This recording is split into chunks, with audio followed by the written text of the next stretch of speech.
তোমাদের কাছে তো অ্যান্ড্রয়েড ফোন সবার আছে, আমি তো এখন দামি দামি ফোন চালাই। আমার কাছে তো একটা সময় কিছুই ছিল না। তা আমার একটা কথা মনেই পড়ে গেল, বলবো মুরব্বী আব্বাজান, বলা যাবে? আচ্ছা, আমার বয়স যখন মেবি এই কত হবে, 16, 17, 18, এক্স্যাক্টলি লাইক দ্যাট। তো আমার অ্যান্ড্রয়েড ফোন খুব পছন্দ ছিল। আরে যুবক মানুষ তো বদমাইশ তো করতে মন চাইবে, খুবই স্বাভাবিক। তো আমার আব্বা আমাকে বলেছে, আসিফ একদম খবরদার আব্বা ভুলেও ফোন চালাবো না, তুমি বড় হও, তুমি বড় ইসলামিক স্কলার হয়ে যাও, তুমি মাস্টার্স কমপ্লিট করে ফেলো, তোমাকে আমি আব্বাই ফোন কিনে দেবো। এটা আমার মুরব্বীরা ভালো বুঝবে না, আমি জানি মুরব্বীরা ভালো বুঝবে কথাটা। তো আমি ভাবছি যে তোমার কথা আমি শুনি, খালি টাকাটা হোক আমার। তো আব্বা আমাকে মাসিক খরচ দেয়, প্রত্যেক মাসে 500, 1000 যা হয় দেয়। তো আমি টাকাগুলো বাঁচিয়ে বাঁচিয়ে বাঁচিয়ে বাঁচিয়ে কোনো মতে মেবি এটার দাম 6 থেকে 7,000 টাকা হবে এরকমই। খুব মানে লুকায় লুকায় কোনো মতে কিনে রেখে দিয়েছি। মোটামুটি 1 মাস চালিয়েছি। কে যেন বদমাইশ করে বাপের কানে দিয়ে দিয়েছে যে আসিফ কিন্তু মোবাইল কিনেছে। তা আমি বাসায় আসছি, আব্বা বলছে, আসিফ আব্বু এদিকে আসো। কি হয়েছে? তুমি নাকি মোবাইল কিনে চলছে? আরে না, কে বললো তোমাকে? আমি মোবাইল কিনে। আব্বা আমি কিন্তু শুনছি, আমার বাপ কিন্তু খুলনার লোক, আমিও খুলনার লোক, আমার সবার জন্ম খুলনায়। বলছে, আব্বা তুমি কেনছো? আমি কিন্তু শুনছি। কোহানে দাও, আমার বাড়ি করে দাও। আব্বা আমি কিনি নাই, এই মিথ্যা কথা, তোমার কিটা কইছে? আমি কিনি নাই। আবার বলছে, আমি জানি কিনেছো, বের করো। আমি বলছি, আমি এই ফোন তোমাকে দিব না। বিশ্বাস করো না, আমার বয়স প্রায় 25+, প্রায় 30-এর কাছাকাছি। আমার আব্বা জীবনে আমাকে কোনোদিনও মারে নাই, কোনোদিনও একটা এমনেও করে নাই। এমনে করে না, এমনে করে নাই। আব্বা বলছে, আব্বা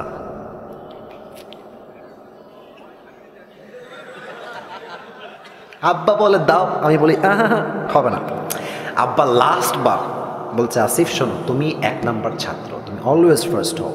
তুমি যদি মোবাইল ফোনটা ইউজ করো, তুমি কিন্তু সেকেন্ড হয়ে যাবে। আব্বা ফার্স্ট যদি থাকতে চাও, please give me the phone, দিয়ে দাও। আমি একদম নাচু মান্না, আমি দিব না।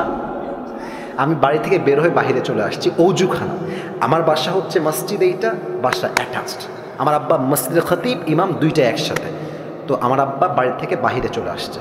আব্বা মোবাইলটা দাও, চলো আমরা একসঙ্গে খানা খাই। মোবাইল কিন্তু আমার পকেটেই আছে। আমি বলছি, নাই, দাও দাও। দিব না। এই যে দিব না, মার এমন মার দিয়েছে, আমি একটা থাপ্পড় উল্টে পড়ে গেছি। আমাকে থাপড়াইতে থাপড়াইতে বাড়িতে নিয়ে গেছে। হ্যাঁ চপ।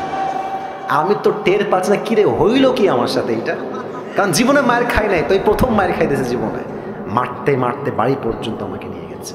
বিশ্বাস করেন, এটা আমি মজার জন্য মোটেও বলছি। ইন্নাল হামদালিল্লাহি নাহমাদুহু ওয়া নাস্তাঈনুহু ওয়া নাস্তাগফিরুহু ওয়া নু'মিনু বিহি ওয়া নাতাওয়াক্কালু আলাইহি ওয়া নাউযু বিল্লাহি মিন শুরুরি আনফুসিনা ওয়া মিন সাইয়্যাতি আ'মালিনা মান ইয়াহদিহিল্লাহু ফালা মুযিল্লা লাহু ومن يضلل فلا هادي له أي فلن تجد له وليا مرشدا ونشهد أن لا إله إلا الله وحده لا شريك له هو الذي لا ضد له ولا ند له لا مثل له ولا مثيل له ولا كفيل له لا شبه له ولا شبيه له ولا ولد له ولا والد له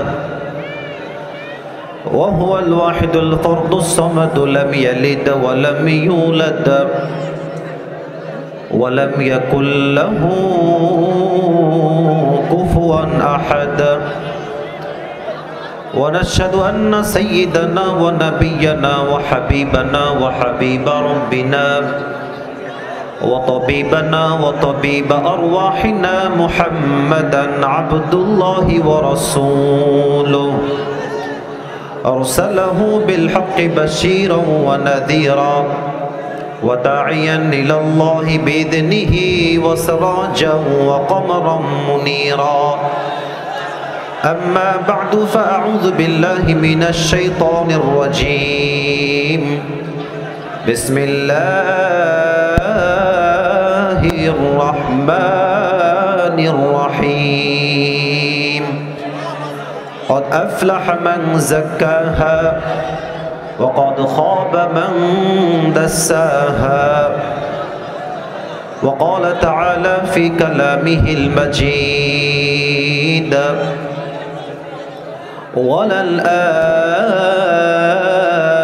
وللآخرة خير لك من الأولى وقال تعالى في كلامه المجيد وقضى ربك ألا تعبدوا إلا إياه وبالوالدين إحسانا إما يبلغن عندك الكبر أحدهما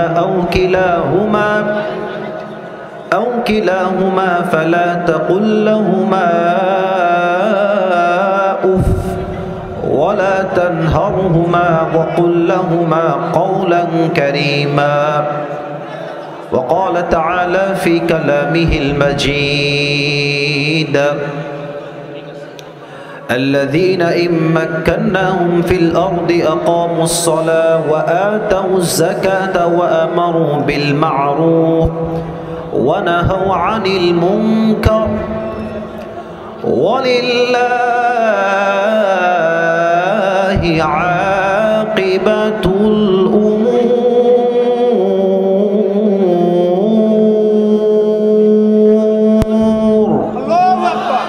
وقال تعالى في كلامه المجيد يا أيها الذين آمنوا استعينوا بالصبر والصلاة إن الله مع الصابرين. وقال تعالى في كلامه المجيد يا أيها الذين آمنوا اصبروا وصابروا ورابطوا واتقوا الله لعلكم تفلحون. وقال تعالى في كلامه المجيد قل إن كنتم تحبون الله فاتبعوني يحببكم الله ويغفر لكم ذنوبكم والله غفور رحيم. وقال تعالى في كلامه المجيد قل يا عبادي الذين أسرفوا على أنفسهم لا تقنطوا من رحمة الله إن الله يغفر الذنوب جميعا إنه هو الغفور الرحيم.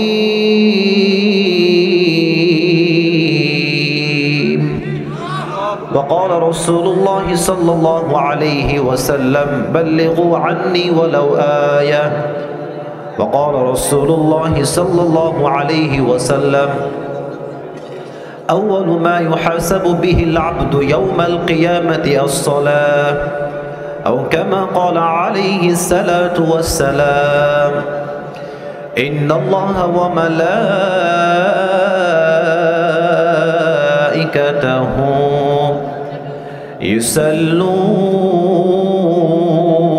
يصلون على النبي يا أيها الذين آمنوا صلوا عليه وسلموا تسليما اللهم صل على محمد وعلى آل محمد كما صليت على إبراهيم وعلى آل إبراهيم إنك حميد مجيد. أستغفر الله أستغفر الله. আমার ঝিনাইদহের কালীগঞ্জের বলরামপুরের ভাইয়েরা কেমন আছেন আপনারা সবাই? আলহামদুলিল্লাহ। আল্লাহ তাআলার শুকরিয়া যে আল্লাহ তাআলা আমাদের সবাইকে এই দ্বীনের মজলিসে বসার সুযোগ দিয়েছেন। আমরা সকলেই জবান খুলে, দিল খুলে সকলেই পড়ছি আলহামদুলিল্লাহ।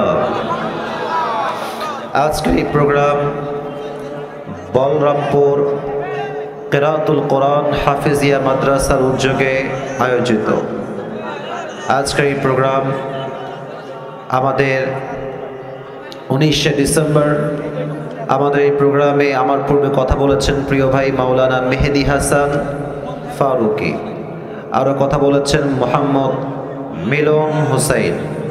যারাই কথা বলেছেন, কোরআন থেকে হাফেজ থেকে কথা বলেছেন, আল্লাহ সকলের কথা অনুযায়ী আমাদের সবাইকে আমল করার তৌফিক দান করুক। আমরা সকলেই দিল খুলে পড়ছি আমিন। না, এটা দিল খুলে আমিন হয় নাই, আবার সবাই বলেন আমিন। আমাদের এই প্রোগ্রামে সভাপতি রয়েছেন আলহাজ মোহাম্মদ আকবর আলী লস্কর। উনি কি এসেছেন? ও, আমার বাম পাশে বসে আছেন মুরব্বী আব্বাজান, মাশাআল্লাহ।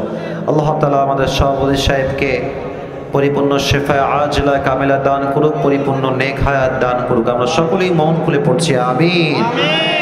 আমাদের মাহফিল পরিচালনা রয়েছেন আরিফিন উজ্জ্বল ভাইজান, আরও স্থানীয় ওলামা ইকরাম রয়েছেন। আরিফিন উজ্জ্বল ভাইকে আপনি, মাশাআল্লাহ, আমার ডান পাশে বসে আছে আমার প্রিয় ভাই আরিফিন উজ্জ্বল ভাইকে আল্লাহ তাআলা ইসলামের একজন একনিষ্ঠ খাদেম হিসেবে, একনিষ্ঠ ইসলামের সৈনিক হিসেবে কবুল এবং মঞ্জুর করে নিক। আমরা সকলেই মন খুলে পড়ছি আমিন। আমি শুরু থেকেই দেখতে পাচ্ছি যে পরিবেশ অনেকটাই বিশৃঙ্খল। বাম থেকে ডান থেকে যে যার মতো চাচ্ছে, কথা বলছে, চিল্লাচ্ছে। আমি চাইলে কাউন্টার দিতে পারতাম, চাইলে খুব বাজেভাবে ধমক দিতে পারতাম, বাট আমি ধমক দিই না। কারণ হচ্ছে আমি ভালোবাসি যুবক ভাইদেরকে, যুবক ভাইরা আমাকে ভালোবাসে যুবক ভাইরা। তো আমার জায়গা থেকে আমি কোনো রুড বিহেভ করতে চাই না, ধমক দিতে চাই না। তবে একটা কথা, তোমরা যারা এখানে আছো তোমরা একটু পেছনের দিকে বসে যাও, ওদের দেখতে সমস্যা হতে পারে। পেছনে যাও, হালকা পেছনে যেতে হবে। পেছনে কোনো জায়গাই নাই। হায় হায়, কত লোক বসেছেন আপনারা? আচ্ছা, মোটামুটি চেপে বসলে হবে। বক্সের পাশে বসলে সাউন্ড আসতে প্রবলেম হবে।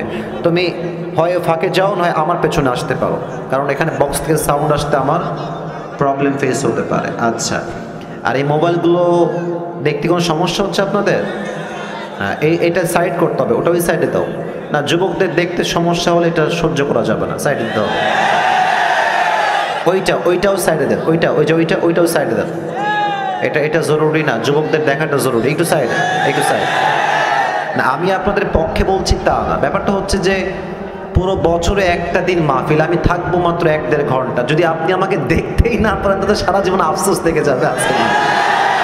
আমি চাই না কোনো বিশৃঙ্খলা হোক, আমি চাই না আমাকে দেখতে কোনো অসুবিধা হোক। একদিন এসেছি, কবে আবার আসবো এ তো সির্ফ আল্লাহ কো মালুম হ্যায়। তো আমরা চাই আজকের মাহফিলটা আসছিও ভালোবাসা নিয়ে বিদায় নিব আমরা সবাই। বলেন সবাই ইনশাআল্লাহ। আমার যুবক ভাইরা কেমন আছেন আপনারা সবাই? আলহামদুলিল্লাহ। আপনারা সবাই একবার ডানে বামে তাকান, সবাই তাকান। আচ্ছা, এবার আমার দিকে তাকান। আমি যা বুঝতে পারতেছি আজকের মাহফিলের সিচুয়েশন, আমার যে অবজারভেশন, আমার যে পর্যবেক্ষণ আমাকে বলছে যে আজকের মাহফিলে যত অডিয়েন্স এসেছে, if I am not making any mistake, যদি আমার কোনো ভুল না হয়, 90 ভাগ নয়, 95% যুবক ভাইরা আজকে মাহফিলে এসেছে। মাশাআল্লাহ। ইসলামের বিজয় যে সুনিশ্চিত, ইসলামের বিজয়কে রুখে দেওয়ার সাধ্য যে কারো নাই, আজকে ঝিনাইদহের মাটিতে যুবক ভাইরা তার চাক্ষুষ প্রমাণ। যুবক ভাইরা, আমরা আগে যখনই কোনো হক কথা বলতাম আমাদেরকে ট্যাগ দেওয়া হতো রাজাকার, জঙ্গিবাদ, মৌলবাদ। তো যদি কোনো বাপের বেটা থাকেন, এখন আসেন, খেলা হবে। মিয়া, আমাদেরকে জঙ্গিবাদ বলে এখন একবার গালি দিলে পিঠের চামড়া একটাও থাকবে না। যুবক ভাইরা, The time has totally changed. সময় পরিবর্তন হয়েছে। আমরা দেখেছি আগে বাবার পক্ষে বললেই হুজুর খুব ভালো, বাবার বিপক্ষে গেলেই হুজুর খারাপ। হ্যাঁ, আর আমার একটা কথা স্পষ্ট, ওনার বাবার বিচার যদি এত বছর পরে হয়, হত্যার বিচারটা, তাহলে আমাদেরকে এটা স্পষ্ট ভাষায় বলতে হবে, গত 16 বছরে যত জুলুম নির্বিচার হয়েছে, আমার যত ভাইদেরকে গুম করা হয়েছে, হত্যা করা হয়েছে, প্রত্যেকটা তালিকা করে করে বিচার করা দরকার যুবক ভাইরা। আমরা এই দেশে ইনসাফ ভিত্তিক রাষ্ট্র চাই। তবে হ্যাঁ, কিছু কথা আপনাদের সবাইকে জিজ্ঞেস করতে চাই। যদি ইমানের জোর থাকে বলবেন, যদি ইমানটা খুবই দুর্বল হয় কথা বলবেন না। বলেন সবাই, আজকের মাহফিলে কথা শুনতে কোনো ভয় লাগছে আপনার? আমরা ঝিনাইদহের সন্তান, আমরা কাপুরুষের সন্তান নই, আমরা সব বীর পুরুষের সন্তান। আমাদের কথা একটা। আল্লামা দেলোয়ার হোসেন সাইদি হুজুরের নাম শুনছেন না আপনারা সবাই? হুজুর বলতেন যে বিড়ালের মতো 500 বছর বেঁচে থাকার কোনো দাম নাই, সিংহের মতো 1 ঘন্টা গর্জন দিয়ে আমরা বাঁচতে চাই। আমি আজ খুব তিতা সত্য কথা আমার ওয়াজের ভূমিকায় বলবো। অনেকের হজম করতে একটু কষ্ট হবে, তাই আগে একটু ঢোক গিলে না, পরে গিয়ে যেন বললেন না যে আসিফ হুজুর খুব লোকটা সুবিধার না। আসলে কথা হচ্ছে, হক কথা বরদাস্ত করার মতো যোগ্যতা সবার থাকে না। আমি কিছু তিতা হক কথা বলছি। প্রথম কথা, এখানে এই কথা বলে কেউ ওখানে না, হাসি না, একদম হাসি না। না, ঝিনাইদহের মানুষ ভালোবাসার জায়গা ভালোবাসা, আদবের জায়গা আদব। এটা মাছের বাজারের তাফসীর প্রোগ্রাম। আপনি ইচ্ছা মতো ওখান থেকে যে কেউ ডাকতে পারবেন না। প্লিজ বোঝার চেষ্টা করেন। এখানে অনেক মিডিয়া আছে, এটা কালকে বদনাম হয়ে যাবে। মেহেরবানি করে আমি আপনার পায়ে হাত রাখলাম, যান, এর চেয়ে বড় বিনয়ী আমি আর হতে পারছি না। পায়ে হাত রাখলাম, কিপ কোয়াইট, একদম চুপ থাকেন। আমি যা বলি মনোযোগ দিয়ে শোনেন। 1 নাম্বার কথা, এখানে অনেক দলের ভাই থাকতে পারেন, অনেক দলের লোক, যে কোনো দলের লোক হতে পারেন। আমি আসিফের কিছু কথা আছে, এটা হচ্ছে আমার ব্যক্তিগত চিন্তা। I hope you will go to agree, আপনারা একমত হবেন বলে আমি আশা রাখছি। নাম্বার 1 কথা হচ্ছে, দেশটা আগে স্বাধীন ছিল না, দ্বিতীয়বার দেশটা আমরাই স্বাধীন করেছি, ছাত্র জনতা এটাকে স্বাধীন করেছে। আমরা ঠিকটা আপনি পয়েন্টে বলেন, এখন আপাতত চুপ থাকেন। যে পয়েন্টে বলবেন সেই পয়েন্টে বুঝে বলবেন। আমরা দেখেন, শহীদ আবু সাইদের নাম শুনেছেন না আপনারা সবাই? আচ্ছা বলেন তো, শহীদ আবু সাইদ কি কাউকে আগ বাড়িয়ে গুলি করতে গেছে? এবার কথা বলতে হবে, গুলি করতে গেছে? কাউকে মারতে গেছে? আমাদের স্লোগান ছিল কি, যে আমরা কোটার সংস্কার চাই, that's it and nothing else. এটাই আমরা চাই, এটাই স্লোগান ছিল ফার্স্টে।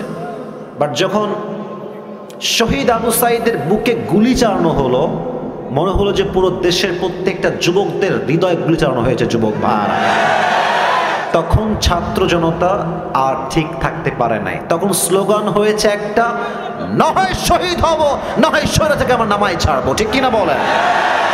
তো 1 নাম্বার যে কথাটা, সেটা হচ্ছে আগামীতে আবার একটা সরকার গঠন হবে। যদিও এখন একটা সরকার আছে আমরা জানি, বাট এটা সাময়িক, সামনে একটা ভোট হবে। আমি আসিফের চিন্তা এটা, আপনারা একমত হবেন বলে আমি আশা রাখছি। আগামীতে আমরা কোনো নারী নেতৃত্ব এই দেশে দেখতে চাই না। পেছনে কিছু ভাই ঠিক বলেন নাই, আপনারা কি দ্বিমত না একমত? আমরা কোনো নারীকে প্রধানমন্ত্রীর চেয়ারে দেখতে চাই না, আমরা পুরুষকে ক্ষমতায় দেখতে চাই। 1 নাম্বার কথা, নারী দেখতে চাই না। 2 নাম্বার কথা হচ্ছে, পুরুষ চাই ব্যাপারটা এরকম না, পুরুষ কোনটা চাই এটা আপনাকে বুঝতে হবে। আমরা কেমন পুরুষ ক্ষমতায় দেখতে চাই? আমরা এমন একজন পুরুষকে প্রাইম মিনিস্টার হিসেবে দেখতে চাই, যিনি প্রধানমন্ত্রীও হবেন এবং তার যোগ্যতা হবে এতটা হাইলি কোয়ালিফাইড, তিনি একই টাইমে প্রধানমন্ত্রীও হবেন এবং তার যোগ্যতা হবে এতটা হাইলি কোয়ালিফাইড যে তিনি একই টাইমে প্রধানমন্ত্রীর চেয়ার থেকে লিডও করবেন, আবার জাতীয় মসজিদ বাইতুল মুকাররমে দাঁড়িয়ে জুমার খুতবা দেওয়ার যোগ্যতাও রাখবেন। আপনারা কি দ্বিমত না একমত? 3 নাম্বার কথা, এটা বলে আমি আমার এই কথার টার্মসটা শেষ করে ফেলছি। 3 নাম্বার কথা, শুধু নেতৃত্বের চেয়ারে বসলেই হবে না। ইসলাম যেই বিধানকে প্রতিষ্ঠিত করতে বলেছে সেটাকে প্রতিষ্ঠিত করতে হবে। বাতিল পক্ষ তো রাগ করবেই।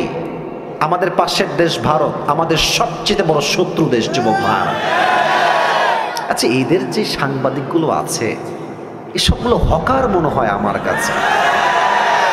একটা আছে দেখবা, বাংলাদেশ আর থাকবে না। একে দেখলে মনে হয় যে এই বেটা গুলিস্তানে আন্ডারপ্যান্ট বিক্রি করলে বেশি বানাবে যুবক ভাড়া। আর একে দেখে কেমন যেন আমার হিজড়া মনে হয়। হিজড়া দেখবা কথা বলার আগেও ঢং দেয়, মাঝেও ঢং, শেষেও ঢং, আরো কেমন যে তিরিং বিরিং করে একবার ওই দিকে, আর এমন একটা ভাবে সাংবাদিকতা করে, নিউজ রিপ্রেজেন্ট করে, মনে হয় দ্বিতীয় বিশ্বযুদ্ধ লেগেই গেল। আর কি বলছে, আমি আজকে অভিমান করেছি, আমি কোনো কথা বলবো না। বেটা বাংলাদেশি তোর বাপের সম্পদ নাকি রে বেটা? এটা হাজার মায়ের ইজ্জতের বিনিময়ে দেশটা আমরা স্বাধীন করেছি না দয়ের বাহারা। চট্টগ্রাম নেই বা হ্যাঁ, মামুর বাড়ির আবদার। এই দেশের 1 ইঞ্চি মেটি আমার কলিজার টুকরা মাটি যুবক ভাড়া। এই দেশের 1 ইঞ্চি মাটি ভারতের ডানের কাছে ছাড়া হবে না, ঠিক কিনা বলে? 3 নাম্বার কথা, আল্লাহর হুকুমকে এই জমিনে, আল্লাহর রাজকে এই জমিনে কায়েম করতে হবে। কেমনে করবেন? যত বিচার আছে আল্লাহর কোরআন দিয়ে হবে। কথা একমত না দ্বিমত? আচ্ছা আমি ছোট্ট একটা এক্সাম্পল দেই, যেহেতু কথা শুরু হয়ে গেছে, কথা না বললে তো পেটের ভাত হজম হবে না আমাদের। আচ্ছা ভাই আপনি একটু দাঁড়ান তো। না ধমক দিব না। ভাইজান আপনার নাম কি? সজীব ভাই। একটু সবাই দিকে তাকান তো। সজীব ভাই, ভাইকে দেখেন, 1 সেকেন্ড দাঁড়ান আপনি, 10 সেকেন্ড দাঁড়ালেই হবে। আমার ভাইয়ের নাম সজীব। ভাইজান আপনি বসে পড়ান। আচ্ছা আজকে ভাইকে আমি ওই সাইডে নিয়ে গিয়ে, আপনি উল্টা বললে বলছেন ভাবে তাই না, আপনার হাত ঠ্যাং কেটে ফেলবো আজকে। ঠ্যাং কেটে ফেললাম, কথার কথা, একটা ক্ষোভে সজীব ভাইয়ের ঠ্যাং কেটে ফেললাম। বলেন তো কি কাটলাম? আরে ভাই ঠ্যাং মানে পা। ঠ্যাং মানে কি? পা। তো কালকে আমাকে জেলখানায় দেওয়া হলো। ঝিনাইদহের যেই বিচারের কাঠগড়া জেলা আদালত, আমার বিরুদ্ধে সিদ্ধান্ত নেওয়া হলো বিচার অনুযায়ী, আমাদের যে সিস্টেম আছে সেই হিসেবে, যে আসিফ হুজুর ঝিনাইদহের কালীগঞ্জের একজন যুবক, তার নাম হচ্ছে সজীব, তার পা কেটে ফেলেছে। এখন আমাদের দেশের যেই তথাকথিত নিয়ম আছে সেই অনুযায়ী আমাকে দণ্ড দেওয়া হলো, যে আসিফ হুজুরের 1 লাখ টাকা জরিমানা দেওয়া হলো আর 1 বছরের জেল। For an example, it is just an example and nothing else, just উদাহরণ দিচ্ছি। 1 বছরের জেল আর কয় লাখ টাকা জরিমানা? আরে ভাই সবাই বলেন, সবাই কয় লাখ টাকা জরিমানা? 1 লাখ। আচ্ছা কোনো একটা জিনিসের ওজন ঠিক আছে কিনা এটার জন্য আমরা একটা জিনিস দিয়ে মাপ দিই, এটার নাম কি পাল্লা? কথা না বললে কারে ওয়াজ করি? কি পাল্লা? দাড়ি পাল্লা। তো মিজানকে আপনি নেন, দাড়ি পাল্লাকে ওঠান, ডান পা, ওর যে পাটা আমি কেটেছি ওর পাটা আপনি দাড়ি পাল্লার ডান দিকে দেন। আর আমাকে যে 1 লাখ টাকা জরিমানা করা হয়েছে 1 লাখ টাকা নেন, আর 1 বছরের জেল বাম দাড়ি পাল্লায় রাখেন। তাহলে এদিকে সজীবের ডান পা, আর এদিকে আমি আসিফ হুজুরের 1 লাখ টাকা আর 1 বছরের জেল। টান দেন তো, সমান সমান হবে? সমান সমান হবে? হবে না। আচ্ছা আপনি আরো বাড়ায় দেন, জরিমানা আপনি দেন 2 লাখ টাকা, আর এদিকে আপনি দেন মনে করেন যে আরো 2 বছরের জেল। সমান সমান হবে? যদি কোরআন দিয়ে রাজ কায়েম হয়, কোরআন কি বলছে? চোখের বদলে চোখ, নাকের বদলে নাক, কানের বদলে কান, ঠোঁটের বদলে ঠোঁট, ঠ্যাঙের বদলে ঠ্যাং, জানের বদলে চার।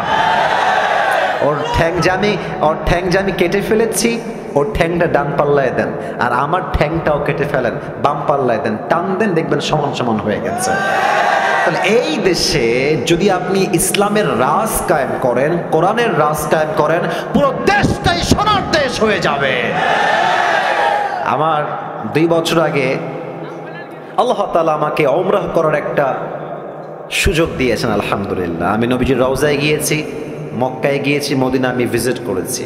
তা আমার এখনো মনে আছে, মদিনায় যখন আমি গেলাম ফর দ্য ফার্স্ট টাইম, তখন বাজে রাত 2টা বা 3টা। আমি এয়ারপোর্টে ল্যান্ড করেই মদিনায় চলে আসছি, নবীজির রওজার সামনে। এই সোনামণি বসো বসো বসো, নতুন নাকি রে? এখনো যাইতেছে, বসে বসো, না না না যাওয়া যাবে না, বসো, ওয়াশরুম সব পরে হবে, বসো, ওকে ধরে বসো, না না না এত সোজা। আর বাড়ি কোথায় রে, আর বাড়ি কোনে ভাই, বসো ভাই, ওনে বসো ভাই, কোনে যাওয়া যাবে না ভাই, বসো। সবাই একটা কাশি দেন, কি সাহস রে, তাফসীর শুরু করলাম না উঠে যাচ্ছে রে। সবাই একটা তাকবীর দেন, লিল্লাহি তাকবীর। তো আমি যখন নবীজির রওজার সামনে ঘুমালাম, দ্বিতীয় দিন বাদ এশার ঘুমায় গেলাম, এশার নামাজ পড়ে। তো আমার আইফোন, আমার অ্যান্ড্রয়েড ফোন, আমার মানি ব্যাগ, আমার রিয়াল, পাসপোর্ট সব আমার বুকের ডান পাশে আমি রাখলাম। ওপেনলি ঘুমায় গেলাম নবীজির ঠিক রওজার সামনে। আইফোন রাখা, অ্যান্ড্রয়েড ফোন রাখা, টাকা রাখা, রিয়াল রাখা, বাংলাদেশি টাকাও সেখানে ছিল, মানি ব্যাগ ছিল, পাসপোর্ট সব ওখানে রাখা আমার। তা আমি ঘুমালাম ঠিক এশার নামাজের পরে। ভেবেছিলাম তাহাজ্জুদ পড়বো উঠে, বাট এত শান্তির ঘুম নবীজির রওজার সামনে এসেছে, আমার ওই ফজর আজানের সময়ই ঘুম ভেঙেছে। তো আমি যখন ঘুম থেকে উঠে ঠাস করে উঠছে লাফ দিয়ে, তো দেখছি যে আমার আইফোন যেখানে ছিল ওখানেই আছে, টাকা টাকার জায়গায় আছে, ওয়ালেট ওয়ালেটের জায়গায় আছে, রিয়াল রিয়ালের জায়গায় আছে, পাসপোর্ট পাসপোর্টের জায়গাতেই আছে। আমার তখন মনে হলো যে কোথায় আইফোন, আমাদের দেশে আন্ডারপ্যান্ট রেখে ঘুমালেও দেখবেন চুরি হয়ে গেছে। তো সৌদি আরবে আল্লাহর কোরআনের সব আইন কায়েম হয় নাই, কিছুটা আইন কায়েম হয়েছে। সৌদি আরবে এই নিয়ম আছে, ওয়াসারিকু ওয়াসারিকাতু ফাকতাউ আইদিয়াহুমা জাযাআন বিমা কাসাবা নাকালাম মিনাল্লাহ। যদি কেউ চুরি করে ফেলে সঙ্গে সঙ্গে cut down his right hand, হাত কেটে ফেলো। এই জন্য সৌদিতে অন্য পৃথিবীর প্রত্যেকটা দেশের চাইতে চুরির সংখ্যা কম, শান্তি বেশি। যুবক ভাইরা ঠিক কিনা বলো? কয়েকটা আইন দিয়ে যদি দেশটা এত শান্তি হয়ে যায়, কোরআন আইন দিয়ে, আমার তো বিশ্বাস যদি আগামীকাল এই দেশটা কোরআন দিয়ে চলতে শুরু হয়ে যায়, পুরো দেশের প্রত্যেকটা ইঞ্চি ইঞ্চি মাটি কোরআনের মাটি হয়ে যাবে। জিনাদার ভাইরা, আল্লাহ এই দেশটা আমাদের সবাইকে দেখার তৌফিক দান করে পড়া আমি না, জোরে বলুন সবাই আমিন। আচ্ছা, আপনাদের বউ আছে কার কার, একটু হাত তুলেন তো। আচ্ছা আচ্ছা আচ্ছা, হাত নামান, হাত নামান। আপনাদের বউ নাই, খুব কষ্টে আছেন কারা, একটু হাত তোলেন। আচ্ছা, আপনাদের কারো বউ নাই? আমি বিশ্বাস করি না, মিথ্যা না সত্যি? আরে আব্বা বোঝে না রে, ছেলের বিয়ের বয়স হয়ে গেছে। আমার মনে হয় যে এবার শীতকাল যুবকদেরকে বিয়ে দিয়ে একমাত্র শীত দূর করা সম্ভব হবে। যুবক ভাই, আমার আব্বা জানদেরকে পায়ে হাত রেখে বলছি, আব্বা জান, আপনি যদি আপনার ছেলেকে সঠিক সময়ে বিয়ে না দেন, আপনার ছেলে যত ঘাটে পানি খাবে প্রত্যেকটা দায়ভার কিয়ামতে আপনাকে বহন করতে হবে। আব্বা জান, আব্বা জানকে বলে কোনো লাভ নাই গো, সব দোষ বেশিরভাগ মেয়েদের। যুবক ভাই, তুমি মেয়েকে বিয়ে করবা, মেয়ে বলবে যে টাকা আছে, সরকারি চাকরি আছে তোমার। আর কিছু কিছু মেয়ে তো সরকারি চাকরি পাইলে টাকলার সঙ্গে বিয়ের পিড়িতে বসে যায়। আর পয়সা হি সব কুছ হ্যায় মেরে দোস্ত। এখনকার মেয়েদের কাছে চরিত্রের চাইতে টাকাটা বেশি ম্যাটার করে। যুবক ভাই, বাসও খায় সেই লেভেলের। কারণ যেই চরিত্রহীন ছেলেকে আপনি টাকা দেখে বিয়ে করছেন, প্রিয় বোন আমার, উইথ ডিউ রেসপেক্ট বলছি, আমি আসিফ আপনাকে সম্মানের সঙ্গে বলছি, আপনি টাকা পাবেন, ঢাকার গুলশানে ফ্ল্যাট পাবেন, BMW পাবেন, রোলস রয়েলস পেতে পারেন, ডুপ্লেক্স ট্রিপ্লেক্স ফ্ল্যাট পেতে পারেন টাকার জন্য। বাট ওয়াল্লাহি বিয়ের পরে যে আত্মকেন্দ্রিক মনের একটা প্রশান্তি আছে, চরিত্রহীন ছেলের কাছে, বুইড়ার কাছে আপনি সুখ খুঁজে পাবেন না। আল্লাহ প্রত্যেকটা বোনদেরকে বোঝার তৌফিক দান করুন। সকলে মন করে পড়েন আমিন। একটা কোরআন নিয়ে আসতে হবে, একটা কোরআন লাগবে আমার এখানে, খুবই ফাস্ট নিয়ে আসেন। আমরা তিনটা তাকবীর দিব সবাই মিলে। প্রথম তাকবীর দিবেন আমার প্রিয় বিবাহিত ভাইয়েরা, দ্বিতীয় তাকবীর দিবেন আমার প্রিয় সিঙ্গেল ভাইয়েরা। আমি দেখতে চাই হু ইজ মোর পাওয়ারফুল, কার শক্তি কত বেশি। বিবাহিত ভাইয়েরা একটা কাশি দেন। স্লোগানে বেশি জোর পাইনি, আরেকবার কাশি দেন বিবাহিত ভাইরা। দেখা যাক কারা পারে। বিবাহিত ভাইরা, it's time for the married people. বিবাহিত ভাইরা তাকবীর দেন সবাই, লিল্লাহি তাকবীর। মোটামুটি চলে, খুব বেশি একটা ভালো না। আচ্ছা, এবার সিঙ্গেল ভাইরা একটা কাশি দাও। ওরে বাবা রে, এবার দেখা যাক কে পারে। বিবাহিত ভাইরা চুপ থাকবেন, সিঙ্গেলদের পালা এবার। লিল্লাহি তাকবীর। বিবাহিত ভাইরা, আই এম সো সরি, আমাকে আপনারা মাফ করে দিবেন, আজকে আমার সিঙ্গেল ভাইরা জিতে গেছে, ঠিক আছে কিনা বলো? আচ্ছা, শেষ তাকবীর দিয়ে মূল ওয়াজের বিষয়ে ফিরে যাব। আমার সবাই মিলে এবার দিবেন, এমন জোরে দিবেন যে আমি আসিফ আমার সবাইকে নিয়ে স্টেজ ভেঙে নিচে পড়ে যাব। সবাই একটা কাশি দেন। লিল্লাহি তাকবীর। ডান হাত লাগবে একদম গায়ের জোর, সমস্ত ঈমান দিয়ে এক করে বলবেন লিল্লাহি তাকবীর। আল কোরআনের আলো, আল হাদিসের আলো, কোরআন হাদিস যেখানে, আলেম ওলামা যেখানে, ঝিনাইদহবাসী যেখানে, কালীগঞ্জবাসী যেখানে, আল্লাহ কবুল করুক। পড়া আমিন। আমি আপনাদের জন্য আজকে একটা गिफ्ट নিয়ে আসছি, নেবেন? हादिया, ये हर किसी को मिलने वाला नहीं है, ये नसीब की बात है, सिर्फ एक इंसान को ये मिलेगा, যে কোনো একজন। এটা আমার একটা টুপি আমি নিয়ে আসছি, এটা আমি যে কোনো একজন যুবককে হাদিয়া দিব। এই কল টুপি কিন্তু আজহারিও পড়ে, একটু ভাব দিলাম একটু বেশি করে যেন তোমরা আগ্রহী হও। হ্যাঁ, তো এই টুপিটা যে পেতে চান এখন থেকে মনোযোগ বাড়ায় দেন। শর্ত একটা, আমি আসিফ কোরআন থেকে হাদিস থেকে যে বিষয়ে আলোচনা পেশ করব, যদি শেষে গিয়ে কেউ সেই কথাগুলো পয়েন্ট টু পয়েন্ট আমাকে মুখস্থ বলতে পারে, কারণ ওয়াজটা পুরোটা পয়েন্ট ভিত্তিক হবে, 1 2 3 4 5 6 7 এই টাইপের হবে। তো যদি কেউ 7টা পয়েন্ট মুখস্থ করতে পারে, তাকে আমি আসিফ শেষে গিয়ে এই টুপিটা পুরস্কার হিসেবে পরিধান করায় দিব। রাজি আছেন তো সবাই? ইনশাআল্লাহ। ওয়াজ কিন্তু আধা ঘন্টা অলরেডি হয়ে গেছে, বলেন সবাই ইনশাআল্লাহ। শেষ তাকবীর দেন। এই ডানে বারবার সাউন্ড পাচ্ছে, এদিকে সব ঠিকঠাক, আমি আর সাউন্ড ডান থেকে চাচ্ছি না। আচ্ছা, সবাই একটা তাকবীর দেন, লিল্লাহি তাকবীর। আজ আলোচনার সেন্ট্রাল থিম বা সাবজেক্ট ম্যাটার হচ্ছে how can we get closer to Allah subhanahu wa ta'ala, আমরা রবের নিকটবর্তী কাছের বান্দা হব কেমনে, রবের সবচেয়ে প্রিয় বান্দা হতে চাই আমরা কেমনে, কেমনে হব। আমি সবাইকে প্রশ্ন করে উত্তর দেন সবাই। আল্লাহর প্রিয় বান্দা আমরা সবাই হতে চাই কি চাই না? আপনার জবাব বলবে আপনি আসলেই চান কি চান না। বলেন সবাই, চাই কি চাই না? বলেন তো সবাই আমাকে জবান খুলে, আমাদের রব, আমাদের রব, আমাদের সত্তা একজন, আওয়াজ দিয়ে বলেন সবাই, তিনি কে? আল্লাহ আমার রব। বলেন সবাই, আল্লাহ আমার রব। দমে দমে তনু মনে তারি অনুভব, তোমার দুনিয়াতে আমি যেদিকে তাকাই, অথই নিয়ামতে ডুবে আছি সবাই। পাখ পাখালির কণ্ঠে শুনি তাসবিহ কল রব, তাসবিহ কল রব। আল্লাহ আমার রব, এই রবই আমার সব। রবকে আপনারা সবাই পাকিস্তানের একজন টপ ফেমাস স্কলার, তার নাম হচ্ছে মাওলানা তারিক জামিল। অনেকে আপনারা দেখেছেন, তাকে আপনারা শুনেছেন।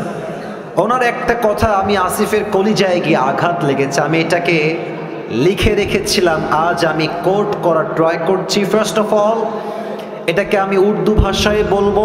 ভাই, লোকের জায়গা এমনিতেই নাই, ওখানে এসে আবার ঠাসি করলে হবে? জায়গা নাই তো ভাই, দাঁড়ায় থাকতে পারলে দাঁড়ায় থাকেন, নয় আবার গ্যাদারিং হবে। মেহরবানি করে সবাই আমার চোখে চোখ রাখেন। মাওলানা তারিক জামিল হচ্ছে একজন top famous scholar, is from Pakistan. উনি রবকে পাওয়ার ব্যাপারে ছোট্ট একটা বাক্য বলেছেন, আমি জাস্ট সেই বাক্যটা প্রথমে উর্দুতে কোট করছি, then I will translate in Bangla and then আমি বাংলায় তর্জমা করব। মাওলানা তারিক জামিল বলেন, जिसे अल्लाह मिला और दुनिया में उसे कुछ भी ना मिला फिर भी उसे सब कुछ मिला, और जिसे दुनिया में अल्लाह ना मिला और सब कुछ उसे मिल गया फिर भी हकीकत में उसे कुछ भी ना मिला। जे अल्लाह के पेलो और दुनियार किछुई से पेलो ना तबुओ जेन से सबई पेलो, और जे अल्लाह के पेलो ना दुनियाते टाका पैसा बाड़ी गाड़ी स्टैटस मर्यादा सब पेलो, बट अल्लाह ना मिला तो कुछ भी ना मिला। अल्लाह के जे पाए नाई दर हकीकत वास्तवे से किछुई अर्जन करते पारे नाई, ठीक कि ना बोले? अल्लाह ताआला बोलेन, वल्लदीना जाहादू फीना लनहदियन्नहुम सुबुलाना। सूरतुल आनकाबूतेर सर्वशेष आयात 21 নম্বর পারা 3 নম্বর পৃষ্ঠায় আল্লাহ তাআলা বলছেন, যেই বান্দা আমি আল্লাহ রাব্বুল আলামিনকে পাওয়ার জন্য চেষ্টা করে, যেই বান্দা আমাকে পাওয়ার জন্য এক রাস্তা দিয়ে দৌড়ায়, আমি আল্লাহ রাব্বুল আলামিন আমাকে পাওয়ার জন্য তার জন্য অসংখ্য অগণিত রাস্তা খুলে দেই। কোন সুবহানাল্লাহ। আল্লাহ নিজেই আপনার জন্য রাস্তা খুলে দিবে। এটার জন্য আমরা আজ 7টা আমলকে কোরআন থেকে হাদিস থেকে হাইলাইট করব। বলেন সবাই কয়টা? একটু জোরে বলেন ভাইরা, বলেন সবাই কয়টা? 7টা। আমি শুরু করছি 1 থেকে। 1 নাম্বার, এখানে কি আছে? হৃদয়। বলেন সবাই এটার নাম কি? প্রথম শর্ত, আল্লাহকে পেতে চান, প্রথম শর্ত এটাকে পরিষ্কার করতে হবে। Clean your heart. قد أفلح من زكاها. Indeed, the successful one is who purifies his heart.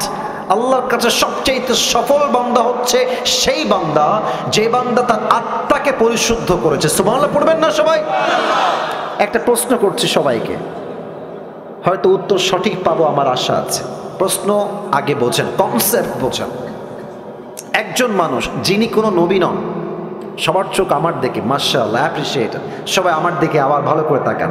একজন লোক যিনি কোনো নবী নন, বাট তার নসিহত, তার ইনস্ট্রাকশন, তার গাইডলাইন, তার উপদেশ তার সন্তানের প্রতি আল্লাহ তাআলার এতটা পছন্দ হয়েছে যে তার নামেই আল্লাহ তাআলা কোরআনে একটা সূরা নাজিল করেছে। ব্যক্তিটার নাম কি কে বলতে পারেন? লোকমান। বলেন সবাই নাম কি? লোকমান হাকিম। লোকমান হাকিমকে তার মালিক একদিন ডাক দিয়ে বলছে, লোকমান এদিকে আসো, তোমার ব্যাপারে আমি শুনেছি, আমাকে একজন এসে বলেছে যে লোকমান অনেক মেধাবী, অনেক জ্ঞানী, তার উইজডম, তার মেধা অসাধারণ। তো তোমাকে একটা কাজ দিচ্ছি, কাজটা আমাকে করে দাও। বলছে কি কাজ? বলছে কাজটা হচ্ছে তুমি এখন এখান থেকে যাবা, ওয়াদবাশাতান, একটা বকরি জবাই করবা, এবং বকরি জবাই করে বকরির সবচাইতে পবিত্রতম অংশ কেটে আমার কাছে নিয়ে আসবা।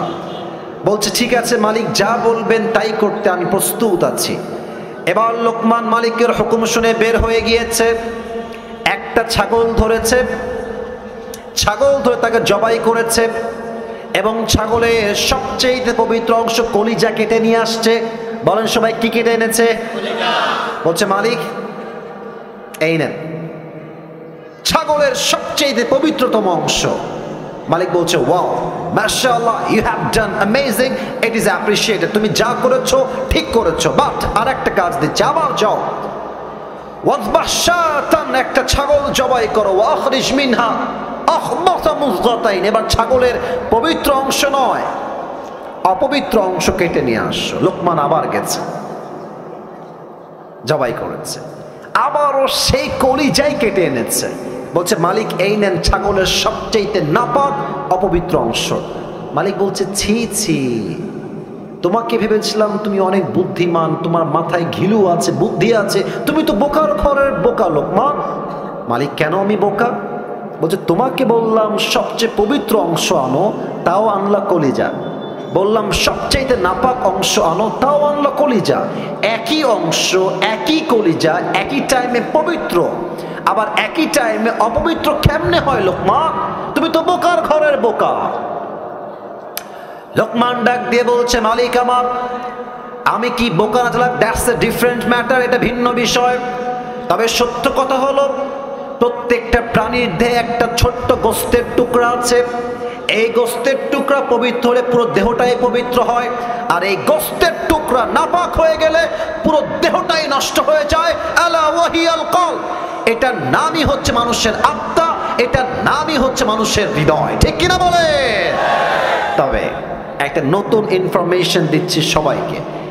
আমাদের এই আত্মাটা 3 প্রকার। বলেন সবাই, হাত তুলে, কয় প্রকার? মুরব্বীরা আমাকে অনেক অনেক মনোযোগ দিয়ে শুনছেন, খুব ভালো লাগলো বিষয়টা দেখতে। বলেন তো আমাদের এই হৃদয় বা আত্মা কয় প্রকার? হাত নামান। 1, আমি বলবো, আপনারা আমার সঙ্গে বলবেন। 1 হচ্ছে সুস্থ। 1 নাম্বার, এই বামের সাউন্ড নাই কেন ভাইয়ারা? 1 নাম্বার সুস্থ। দেখেন আপনারটা কোনটা হয়, একটু মিলায় না। 1 হচ্ছে সুস্থ, 2 হচ্ছে অসুস্থ, 2 কি? 3 হচ্ছে মৃত। সুস্থ আত্মাকে ফালইয়াউমা লা ইয়ানফাউ মালু ওয়ালা বানুন ইল্লা মান আতাল্লাহা বিকলবিন সালিম। সুস্থ আত্মা সেই আত্মা যেই হৃদয়ে হিংসা নাই, বিদ্বেষ নাই। কিয়ামতের কঠিন দিনে মানুষের ধন, ওয়েলথ, স্ট্যাটাস, টাকা পয়সা, গাড়ি বাড়ি, নাথিং উইল ওয়ার্ক দেয়ার, কোনো কিছুই কাজে আসবে না। ইল্লা মান আতাল্লাহা বিকলবিন সালিম, যার আত্মা পরিশুদ্ধ হবে আল্লাহ তাকে নিজেই জান্নাতের ঘোষণা দিবে। সুবহানাল্লাহ পড়েন। This is called wealthy heart, সুস্থ হৃদয়, অ্যাক্টিভ হৃদয়, সুস্থ আত্মা। নাম্বার 2, এটা বুঝতে গেলে আপনাকে একটা এক্সাম্পল দেওয়া লাগবে। আচ্ছা, আমরা যে আজকে বসে আছি, আজকে কয় তারিখ? কথা বলো সবাই, আজকে কয় তারিখ? আচ্ছা, আর একটা উত্তর সবাই জানেন, সবাই জানেন, এটা 2023 সাল না 24 সাল? 24 সাল। আচ্ছা, আপনাদের ঝিনাইদহে মেডিকেল আছে না? আরে ভাই, কথা না বললে তো ওয়াজ হয় না। মেডিকেল আছে না? হসপিটাল আছে না? ক্লিনিক আছে না? ডাক্তারের চেম্বার আছে না? আচ্ছা, আপনাদের সবাইকে আজ আমি নিয়ে যেতে চাই 100 years ago back, 100 বছর আগে, 1924 সাল। কত বছর আগে? 100 বছর আগে। ভাবেন তো, 100 বছর আগে এখন যে মেডিকেল আছে, কলেজ আছে, হসপিটাল আছে, আগে কি এরকম মেডিকেল কলেজ হসপিটাল ছিল যুবক ভাইয়েরা? না। তখন কি ছিল? আমার মুরব্বীরা ভালো বুঝবেন। তখন ছিল কবিরাজ, কিংবা আমরা এটাকে বলি ওঝা। কবিরাজ কিংবা ওঝা। তো মনে করেন যে একজন যুবককে সাপে কেটেছে, এখন সেই যুবকটা কবিরাজের কাছে আসছে, এসে বলছে, স্যার আমাকে সাপে দংশন করেছে। এখন তখন তো কোনো মেশিন ছিল না যে কোন সাপ কি বিষ চেক করবে কেমনে। তো ওঝা এটাকে বোঝার জন্য, কেমনে বোঝায় এটা আপনাকে, আচ্ছা আমি টুপিটাই নিলাম, যান একটা বাটি নিতেন, বাটিতে মরিচ বাটতেন, লবণ বাটতেন, মরিচ এক পাশে লবণ এক পাশে, বলতো এই এদিকে আসো, বলো তোমার জিহ্বাটা বের করো। জিহ্বাটা বের করতো, লবণটা দিত, মরিচটা দিত তার জিহ্বার উপরে, বলতো হাউ ইট টেস্ট, এটা সাপ কেমন আমাকে বলো। তো সাপে দংশিত যুবক বা মুরব্বী যদি বলতো যে স্যার আমার কাছে স্বাদটা কেমন যেন, ঝালটা, মরিচটা পাইনসা পাইনসা লাগে, তখন ওঝা বুঝে ফেলতেন যে এটা কোনো নর্মাল সাপ নয়, ধরা সাপ নয়, এটা বিষাক্ত সাপের ছোবল লেগেছে। কেমনে বুঝতো? কারণ সাপ যখন তার বিষ দিয়ে দংশন করে, মানুষের দেহের প্রথম ক্ষতি কি হয়? জিহ্বার স্বাদ মরে যায়।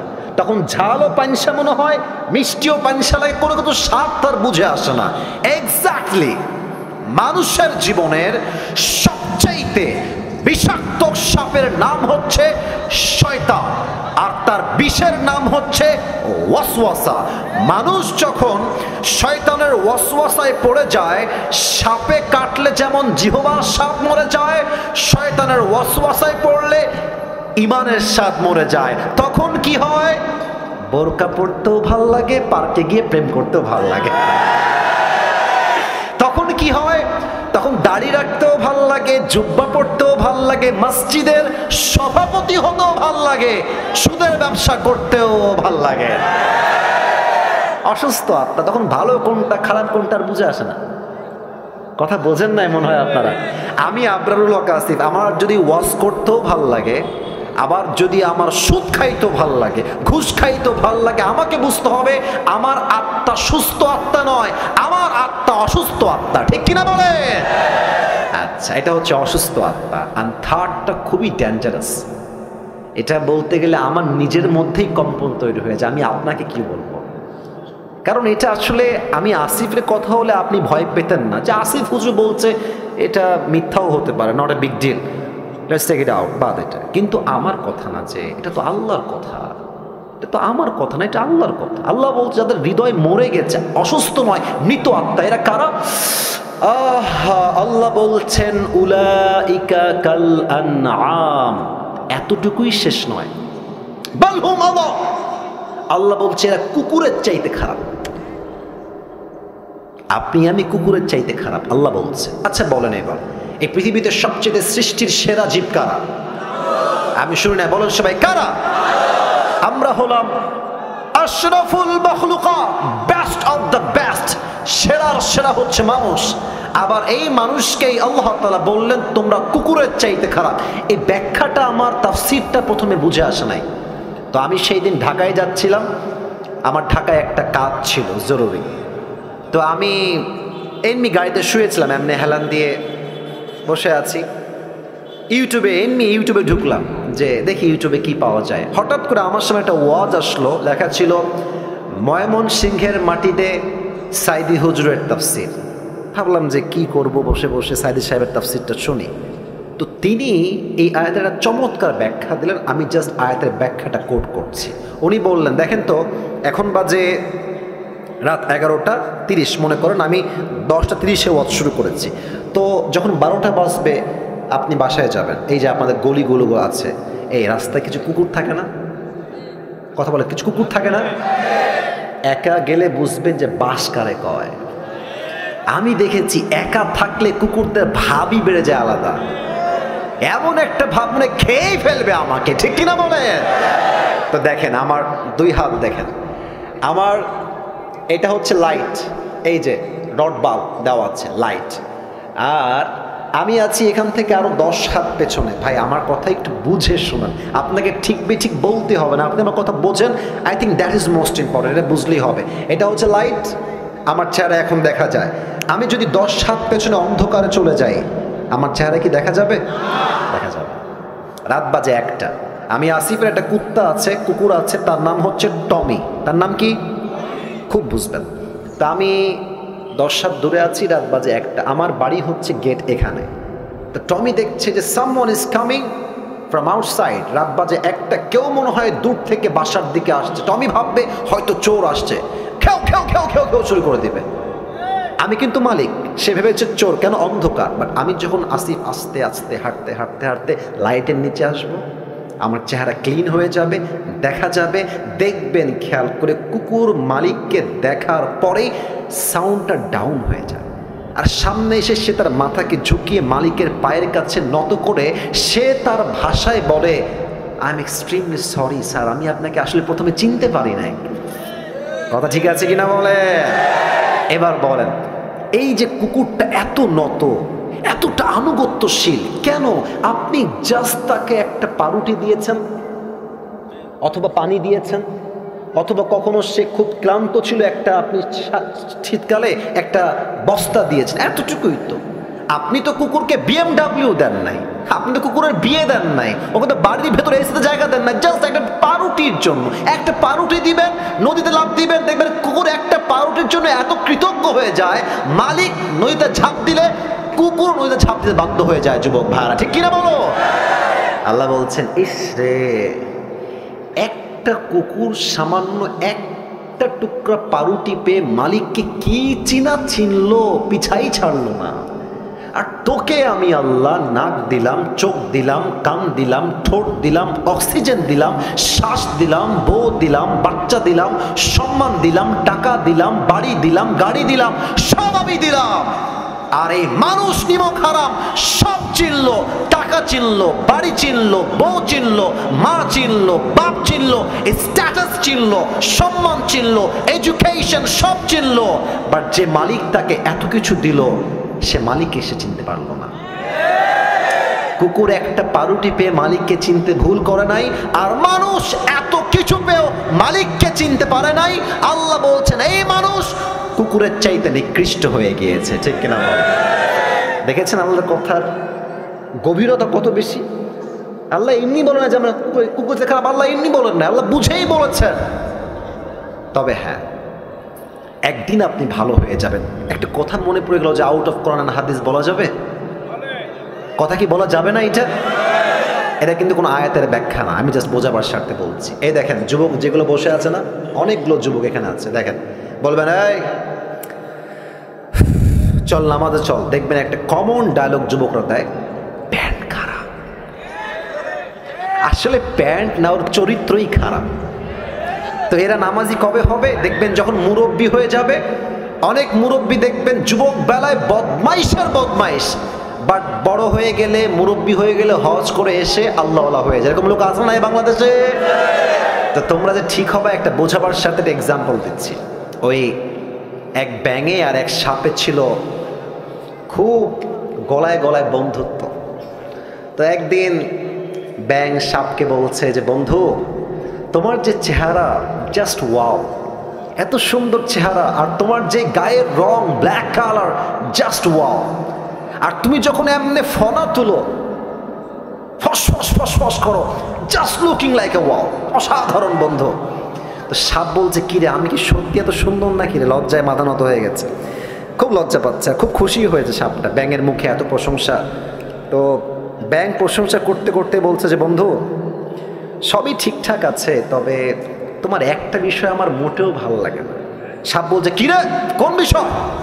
বলছে বন্ধু তোমার চেহারাও সুন্দর, রঙও সুন্দর, ফসফসও ঠিকঠাক আছে, বাট যখন তুমি রাস্তা দিয়ে হাঁটো সোজা হয় না, তিরিং বিরিং করে হাঁটো, এটা ভালো লাগে না।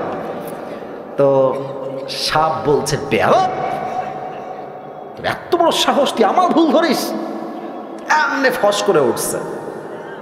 এখন ব্যাঙ বলছে ও বাবা, এত প্রশংসা করলাম একটাও গায়ে লাগলো না, একটা বদনাম করলাম গায়ে লেগে গেল। বন্ধু তুমি তো লোক বেশি সুবিধার না গো। এক লাফ দিয়ে পড়ছে পুকুরে।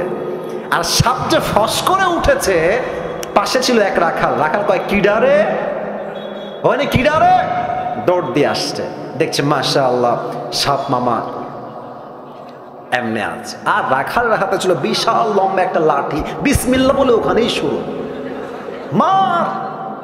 এমন মার দিয়েছে 5 মিনিটে সাপ সোজা হয়ে গেছে। এখন 2 ঘন্টা হয়ে যায়, সাপের কোনো ফসফস নাই। ব্যাঙ বলে কি ব্যাপার বন্ধু আমার, কই গেল, ফসফস নাই কেন? উঠে আসছে, বন্ধু কোথায়? এসেই দেখছে বন্ধু তো আর বেকা নাই, বন্ধু সোজা হয়ে গেছে।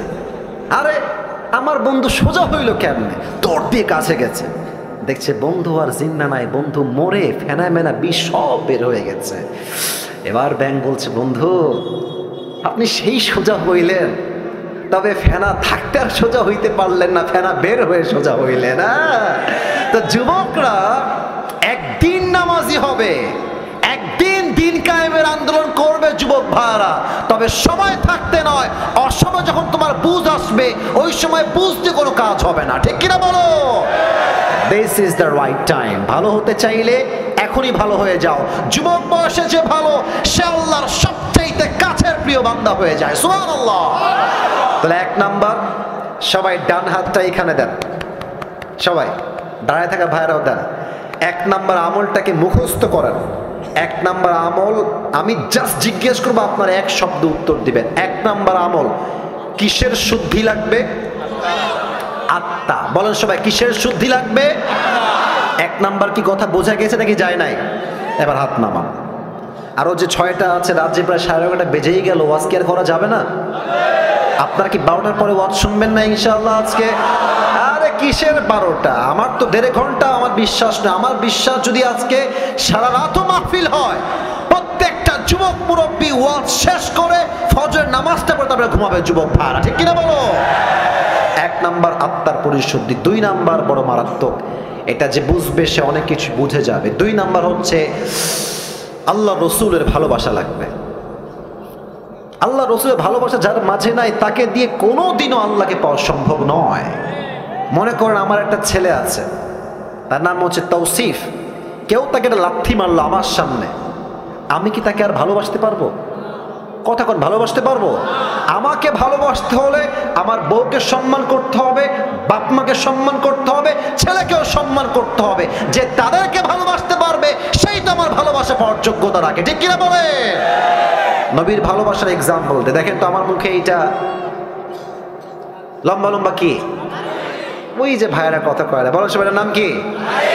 আচ্ছা আপনারা সবাই আমাকে বলেন তো, দাড়ি রেখে আমাকে কি কোনোভাবেই আনস্মার্ট বা খ্যাত লাগতেছে? একদম না, রাইট।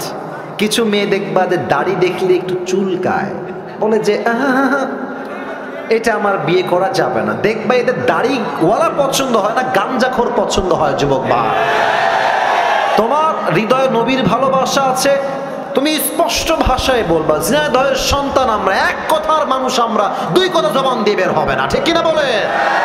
তোমার কথা হবে একটা, যেই মেয়ে আমাকে নবীর সুন্নাহের দাড়ি রেখে বিয়ে করতে চায় না, স্পষ্ট ভাষায় কথা, সেই মেয়ে আমার বউ হওয়ার যোগ্যতাই রাখে না। আর যেই মেয়ে আমাকে দাড়ির জন্য বিয়ে করতে চায় সেই মেয়ে আমার বউ হওয়ার যোগ্যতা রাখে, ঠিক কিনা বলে? বলেন তো আমার নবীর মুখে দাড়ি ছিল কি ছিল না? আমার নবীর মতো সুন্দর এই তল্লার দিল কেউ আর হতে পারে?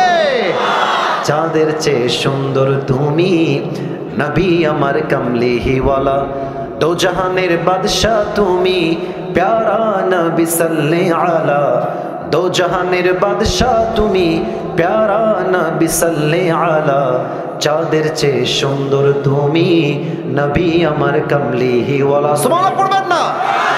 2 নাম্বার নবীর ভালোবাসা লাগবে। 3 নাম্বার বাপ মায়ের দোয়া লাগবে। অনেক যুবক ভাবে গার্লফ্রেন্ড আমার আপন বেটা, জায়গা মতো বাস খাইলে বুঝবা আপন কারে কয়। মেয়েরা প্রেম করার সময় প্রেম করে একটার লগে, বিয়ে করে আর একটার লগে, আর বিপদে পড়লে বুঝবা বাপ মা ছাড়া পৃথিবীতে আপন বলতে আর কেউ নাই। যুবক ভাড়া, আমি আসিফকে দেখো, তোমাদের কাছে তো অ্যান্ড্রয়েড ফোন সবার আছে, আমি তো এখন দামি দামি ফোন চালাই, আমার কাছে তো একটা সময় কিছুই ছিল না। তা আমার একটা কথা মনেই পড়ে গেল, বলবো মুরব্বী আব্বাজান, বলা যাবে? আচ্ছা, আমার বয়স যখন মেবি এই কত হবে, 16, 17, 18, এক্স্যাক্টলি লাইক দ্যাট। তো আমার অ্যান্ড্রয়েড ফোন খুব পছন্দ ছিল। আরে যুবক মানুষ তো বদমাইশ তো করতে মন চাইবে, খুবই স্বাভাবিক। তো আমার আব্বা আমাকে বলেছে, আসিফ একদম খবরদার আব্বা ভুলেও ফোন চালাবো না, তুমি বড় হও, তুমি বড় ইসলামিক স্কলার হয়ে যাও, তুমি মাস্টার্স কমপ্লিট করে ফেলো, তোমাকে আমি আব্বাই ফোন কিনে দেবো। এটা আমার মুরব্বীরা ভালো বুঝবেন, আমি জানি মুরব্বীরা ভালো বুঝবে কথাটা। তো আমি ভাবছি যে তোমার কথা আমি শুনি, খালি টাকাটা হোক আমার। তো আব্বা আমাকে মাসিক খরচ দেয়, প্রত্যেক মাসে 500, 1000 যা হয় দেয়। তা আমি টাকাগুলো বাঁচিয়ে বাঁচিয়ে বাঁচিয়ে বাঁচিয়ে কোনো মতে মেবি এটার দাম 6 থেকে 7,000 টাকা হবে, এরকমই। খুব মানে লুকায় লুকায় কোনো মতে কিনে রেখে দিয়েছি, মোটামুটি 1 মাস চালিয়েছি। কে যেন বদমাইশ করে বাপের কানে দিয়ে দিয়েছে যে আসিফ কিন্তু মোবাইল কিনেছে। তা আমি বাসায় আসছি, আব্বা বলছে, আসিফ আব্বু এদিকে আসো। কি হয়েছে? তুমি নাকি মোবাইল কিনে চলছে? আরে না, কে বললো তোমাকে আমি মোবাইল কিনে? আব্বা আমি কিন্তু শুনছি, আমার বাপ কিন্তু খুলনার লোক, আমিও খুলনার লোক, আমার সবার জন্ম খুলনায়। বলছে, আব্বা তুমি কেনছো? আমি কিন্তু শুনছি। কোহানে দাও, আমার বাড়ি করে দাও। আব্বা আমি কিনি নাই, এই মিথ্যা কথা, তোমার কিটা কইছে? আমি কিনি নাই। আবার বলছে, আমি জানি কিনেছো, বের করো। আমি বলছি, আমি এই ফোন তোমাকে দিব না। বিশ্বাস করো না, আমার বয়স প্রায় 25+, প্রায় 30-এর কাছাকাছি। আমার আব্বা জীবনে আমাকে কোনোদিনও মারে নাই, কোনোদিনও একটা এমনেও করে নাই। এমনে করে না, এমনে করে নাই। আব্বা বলছে, আব্বা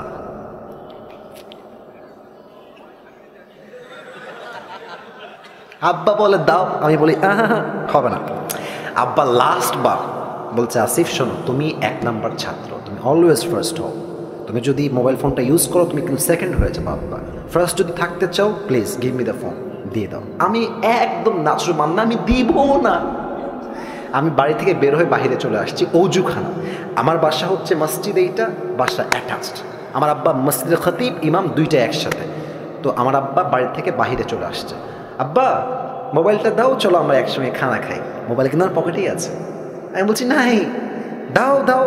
দিব না। এই যে দিব না, মার এমন মার দিয়েছে, আমি একটা থাপ্পড় উল্টে পড়ে গেছি।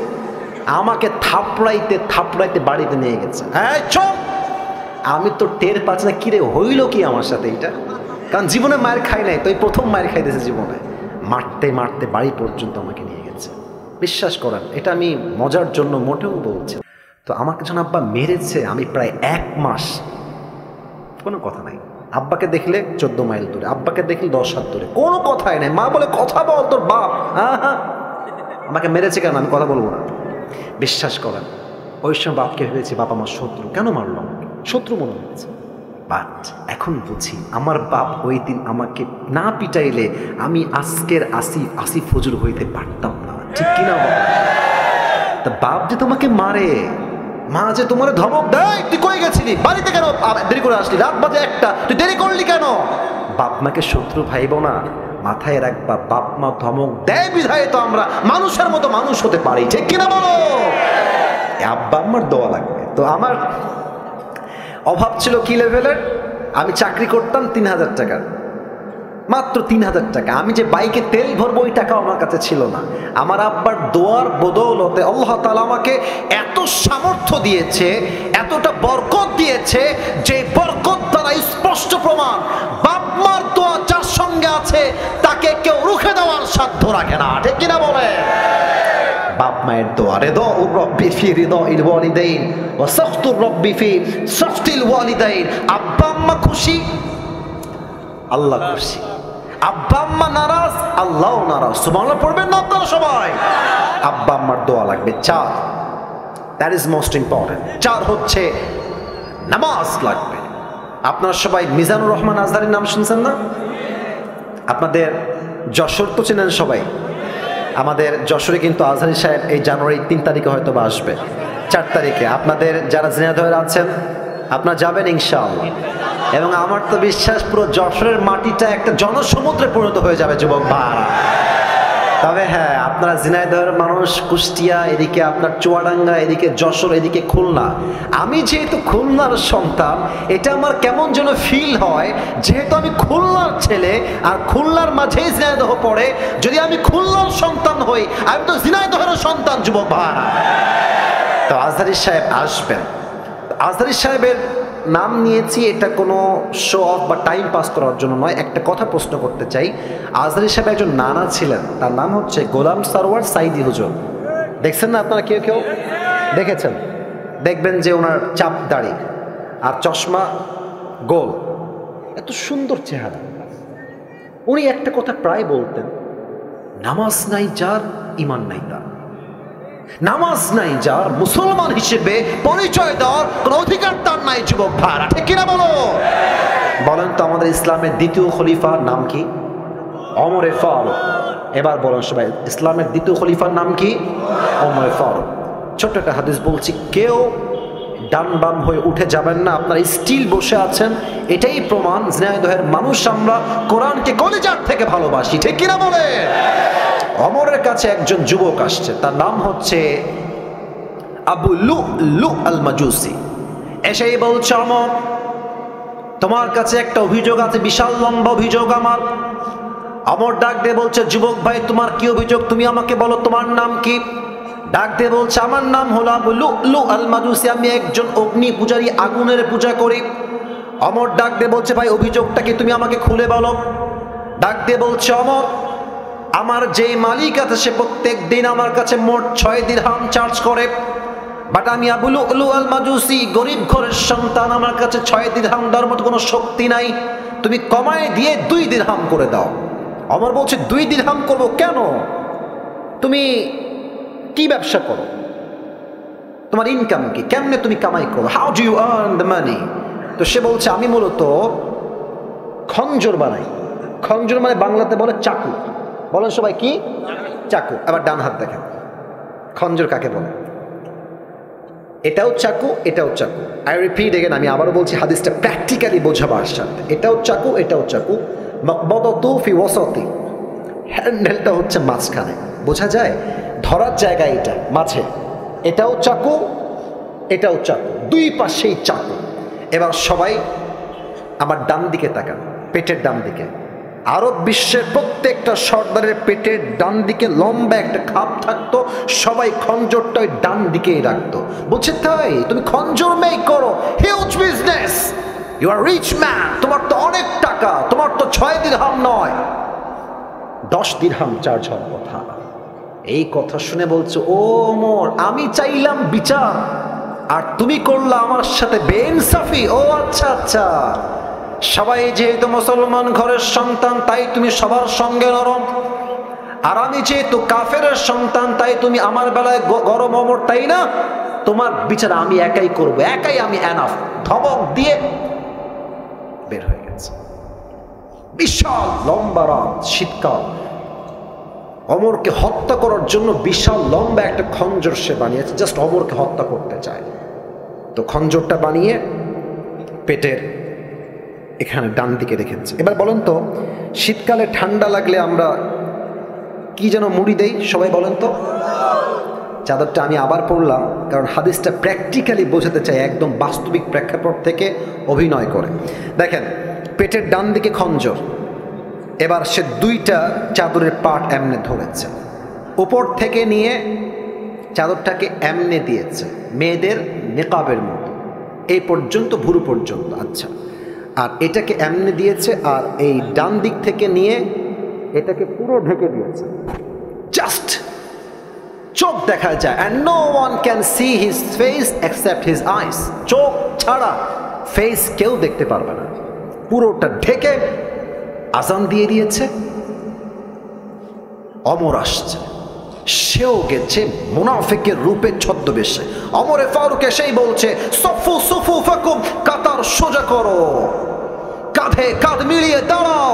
আল্লাহু আকবার, সুবহানাক আল্লাহুম্মা ওয়া বিহামদিকা ওয়া তাবারাকা ইসমুকা ওয়া তাআলা জাদ্দুকা ওয়া লা ইলাহা গায়রুক, আলহামদুলিল্লাহি রাব্বিল আলামিন, الرحمن الرحيم مالك يوم الدين। সূরা ফাতিহা পড়েছেন, কিরাত পড়েছেন, আল্লাহু আকবার। ওমরে ফারুক আল্লাহু আকবার দিয়ে রুকুতে গিয়েছেন। রুকুতে যাওয়ার পর যখন সামি আল্লাহু লিমান হামিদা বলবে, পেছন থেকে আবু লুলু আল মাজুসি তার চাদরটাকে এমনে ধরে উড়াই দিয়েছে, আর পেটের ডান দিক থেকে লম্বা একটা খঞ্জর বের করে দৌড় দিয়ে অমরের সামনে চলে আসছে। অমর যখন সামি আল্লাহু লিমান হামিদা দিয়ে উঠে গেছে, সঙ্গে সঙ্গে অমরের পেটের সোজা টার্গেট করে এমনে একটা আঘাত করেছে। অমরের পেটের ডান দিক থেকে একবার এমনে, আবার এমনে, আবার এমনে, এমন 3টা জোরে আঘাত করেছে। হাদিসে আসছে 3টা আঘাতের চোটে পুরো পেট কেটে সব নাড়ি ভুঁড়িগুলো বাহিরে বের হয়ে গেছে। ওমরে ফারুক নামাজের মাঝে চিৎকার দিয়ে বলছে কতালানি আল কাল, কতালানি আল কাল, একটা কুকুর আমাকে হত্যা করেছে, কে আছে আমাকে বাঁচাও। অজ্ঞান হয়ে পড়ে গেছে। আর সাহাবীরা বুঝে গেছে যে সামওয়ান কেম ফ্রম আউটসাইড, কেউ এসেছে, ধরো। 7 জন সাহাবী নামাজের মাঝেই ধরতে গেছে, আর ওই কাফের তার ছুরি দিয়ে যাকেই সামনে পেয়েছে এমনে কারো মুখে, কারো পেটে, কারো বুকে, কারো পিঠে এমন জোরে জোরে আঘাত দিয়েছে। 7 জন সাহাবী নামাজরত অবস্থায় জায়গাতে শহীদ হয়ে গেছে, জায়গাতেই শেষ। একটু পর ওমরে ফারুককে ধরে ডান দিকে নিয়ে আসছে, আর সাহাবীরা চিৎকার দিয়ে বলছে আইনা তাবিব, আইনা তাবিব, ডাক্তাররা কোথায়? তাল, দৌড় দাও, জলদি আসো, অমরকে বাঁচাও। ডাক্তাররা সব দৌড় দিয়ে আসছে, অমরকে বাঁচাও। ডাক্তাররা দৌড় দিয়ে এসে ওমরে ফারুকের 2 পিঠের এই 2 দিকে হাত দিয়েছে। ওমরে ফারুক এমনে শুয়ে আছে, 2 পিঠের দিকে হাত দিয়ে হালকা করে উঠিয়েছে। আরেকজন ডাক্তার এসে 2 ঠোঁটটাকে ধরে এমনে হালকা ফাঁকা করে দিয়েছে।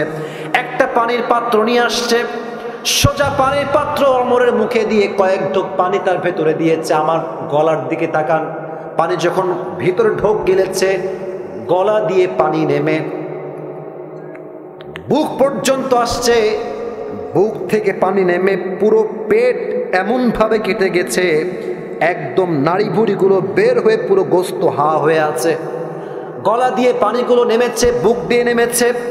তারা ভেবেছে সব পানিগুলো ভেতরে গিয়ে হজম হয়ে যাবে, ওমরে ফারুক আবার জীবিত হবে, আবার চোখ খুলবেন। সবগুলো পানি বুক দিয়ে নেমে পুরো পেট কেটে গল গল গল গল করে বাহিরে বের হয়ে গেছে। সব পানি এই পাট দিয়ে গল গল করে বাহিরে বের হয়ে গেছে। সাহাবীরা এই দৃশ্য সচক্ষে দেখে they were surprised, অবাক, এটা কি দেখলাম? ডাক্তাররা বলছে পানি দিয়ে কাজ হবে না, দুধ নিয়ে আসো। সব সাহাবী দৌড় দিয়ে গিয়ে দুধ নিয়ে আসছে। ওমরে ফারুককে পেছন দিক থেকে হালকা উঠিয়েছে, দুধ দিয়েছে। দুধটা গলা দিয়ে নেমে বুক দিয়ে নেমে পুরো পেট কেটে সবগুলো দুধ গল গল করে বাহিরে বের হয়ে গেছে। এই দৃশ্য দেখে ডাক্তাররা বলছে মাফ করে দিবেন, আর সম্ভব না, অমর হয়তো বা শেষ, হয়তো সে আর কখনোই চোখ খুলবে না। সাহাবীদের চোখে পানি আর আটকায় না, সব সাহাবীরা কান্না করছে। হঠাৎ করে এক সাহাবী দূর থেকে দেখছে ওমর ফারুক তার চোখটা সাডেনলি হঠাৎ করে, it's a very little bit, খুবই হালকা, ছোট্ট করে খুলেছে। এই চোখটা দেখে ওই দূর থেকে সাহাবী দৌড় দিয়েছে, ইয়া ওমর, মা রাখা ইয়া ওমর, মা রাখা ইয়া ওমর, হে ওমর আপনার কি হয়েছে, আপনার কি দরকার আমাকে বলেন। ওমর ফারুক কথা বলছেন না, বলছেন তোমার ঠোঁট না কানটা আমার ঠোঁটের কাছে নিয়ে আসো।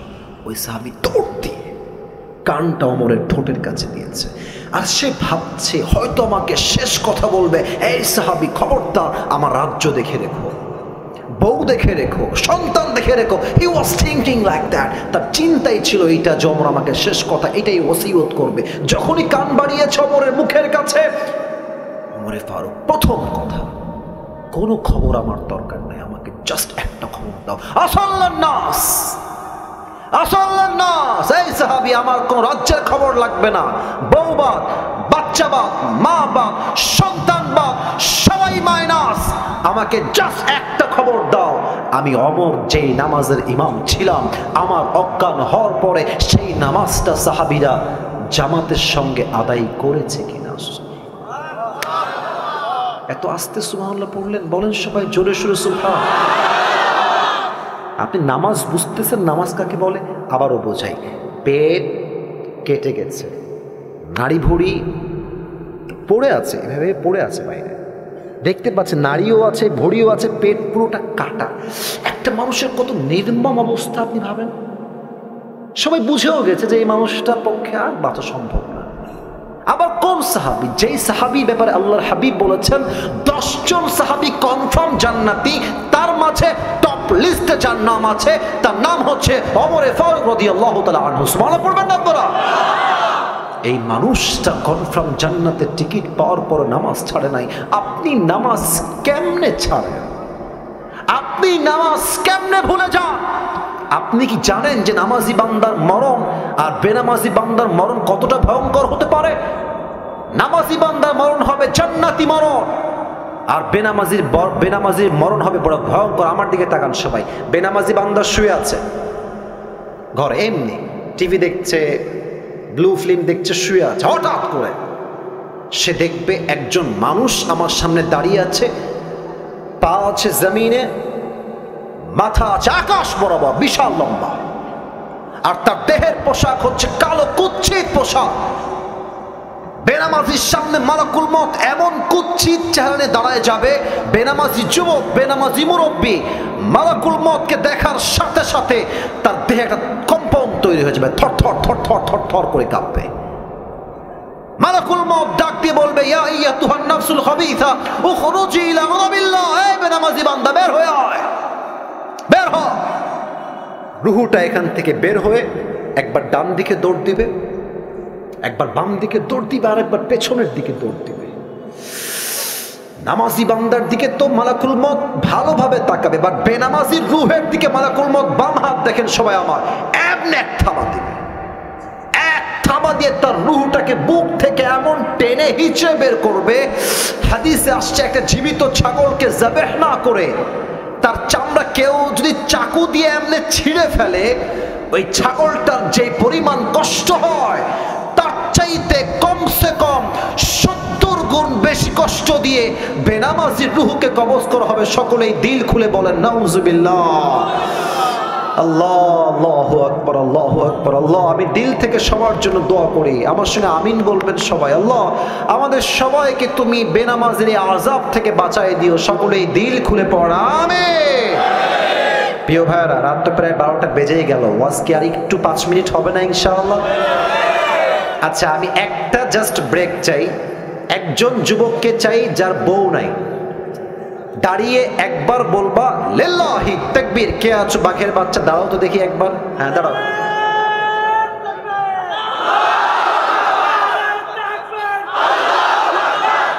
তোমার বিয়ে মোটামুটি কনফার্ম।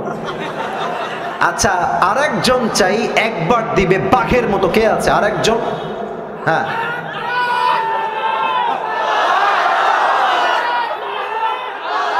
আচ্ছা আচ্ছা থামেন। ওই যে ওই ভাই দিব, ওই ভাই, ওই যে ওই ভাই, ওই ভাই। হ্যাঁ ভাই, এবার দেন, এবার আপনি দেন।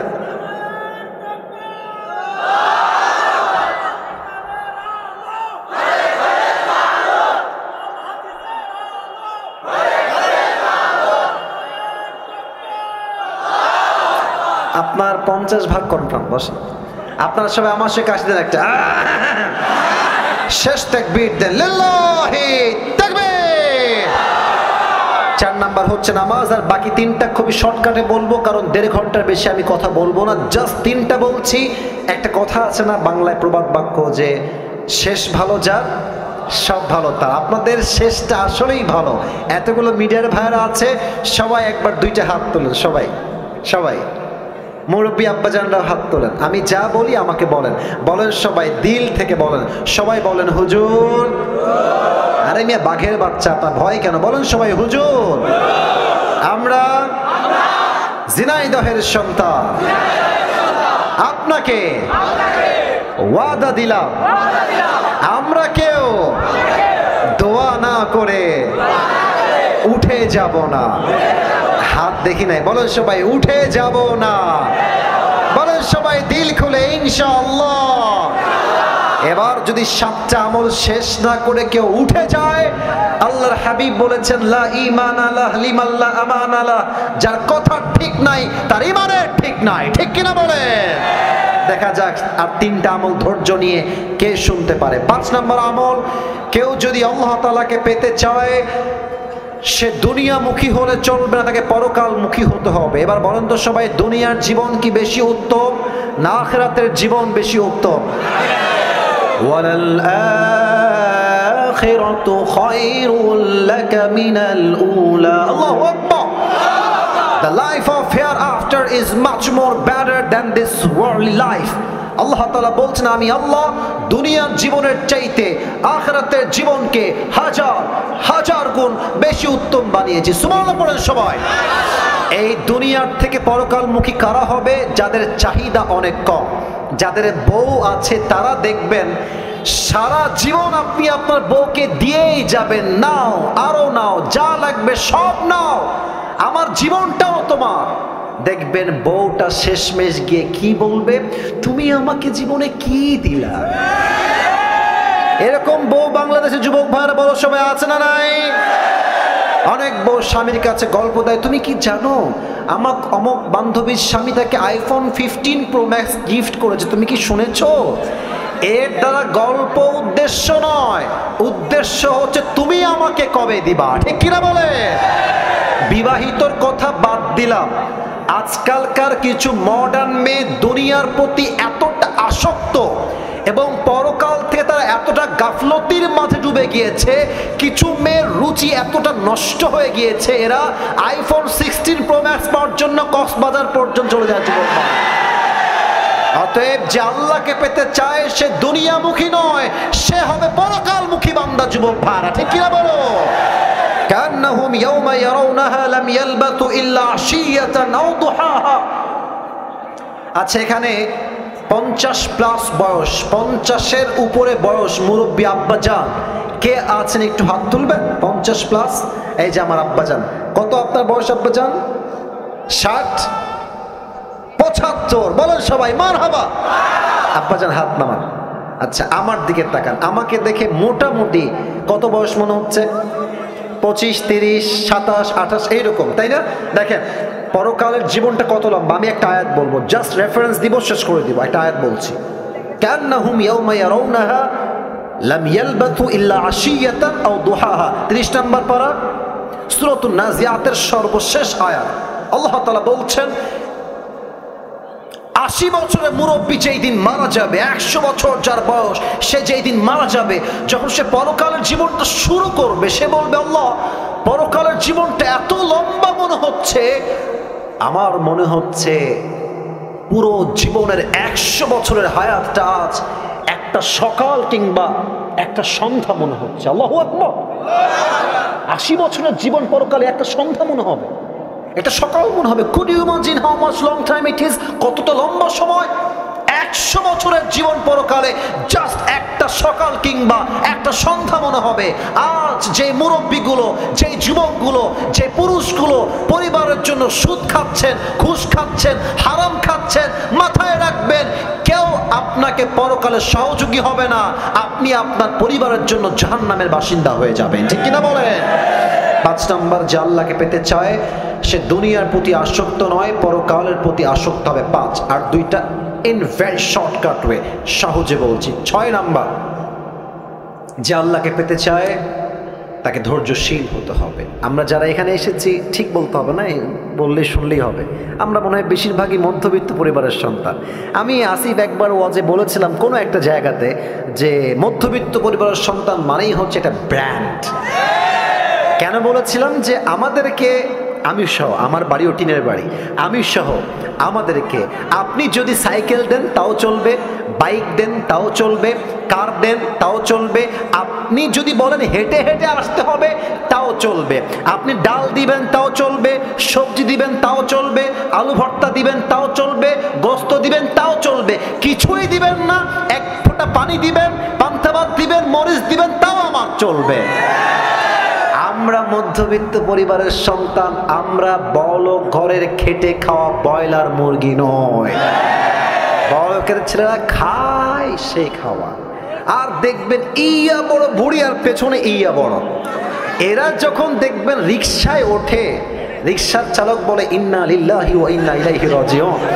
কারণ এই যে ব্লাস্ট হলো বলে, টায়ার ব্লাস্ট হলো বলে, এর মানে আমরা মধ্যবিত্ত পরিবারের সন্তান, আমরা পরিশ্রম করে, কঠোর পরিশ্রম করে খাটতে পারি যুবক ভাইরা, ঠিক কিনা বলেন?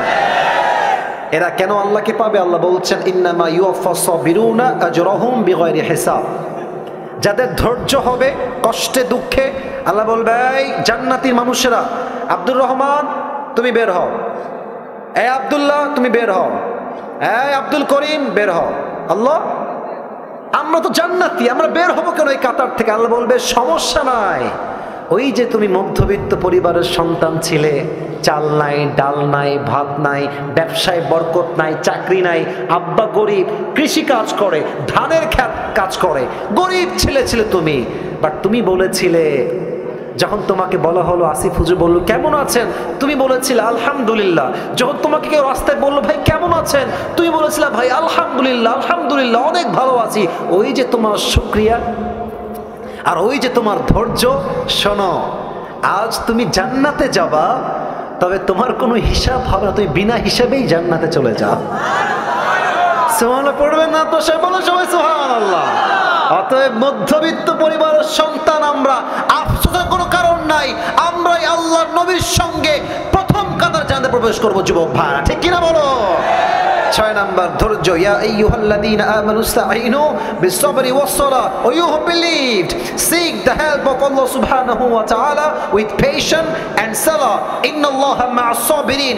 Indeed, Allah subhanahu wa ta'ala is with people those who are patient. হে ঈমানদারেরা, আল্লাহর কাছে সাহায্য চাও নামাজ দিয়ে, ধৈর্য দিয়ে, এবং জেনে রেখো আল্লাহ তাদের সঙ্গে অলওয়েজ থাকেন যারা ধৈর্যশীল বান্দা। সুবহানাল্লাহ। 7 নম্বর আমল বলতে হবে সবাইকে। এই ডান হাতটা আবার এই বুকে রাখেন, এটা 7 নাম্বার আমল, এটা কোনো ওয়াজ নয়, 7 নাম্বার আমলের কথা বলবো। বলেন সবাই তাকবীর, লিল্লাহি তাকবীর। ডান হাত আছে সবার বুকে।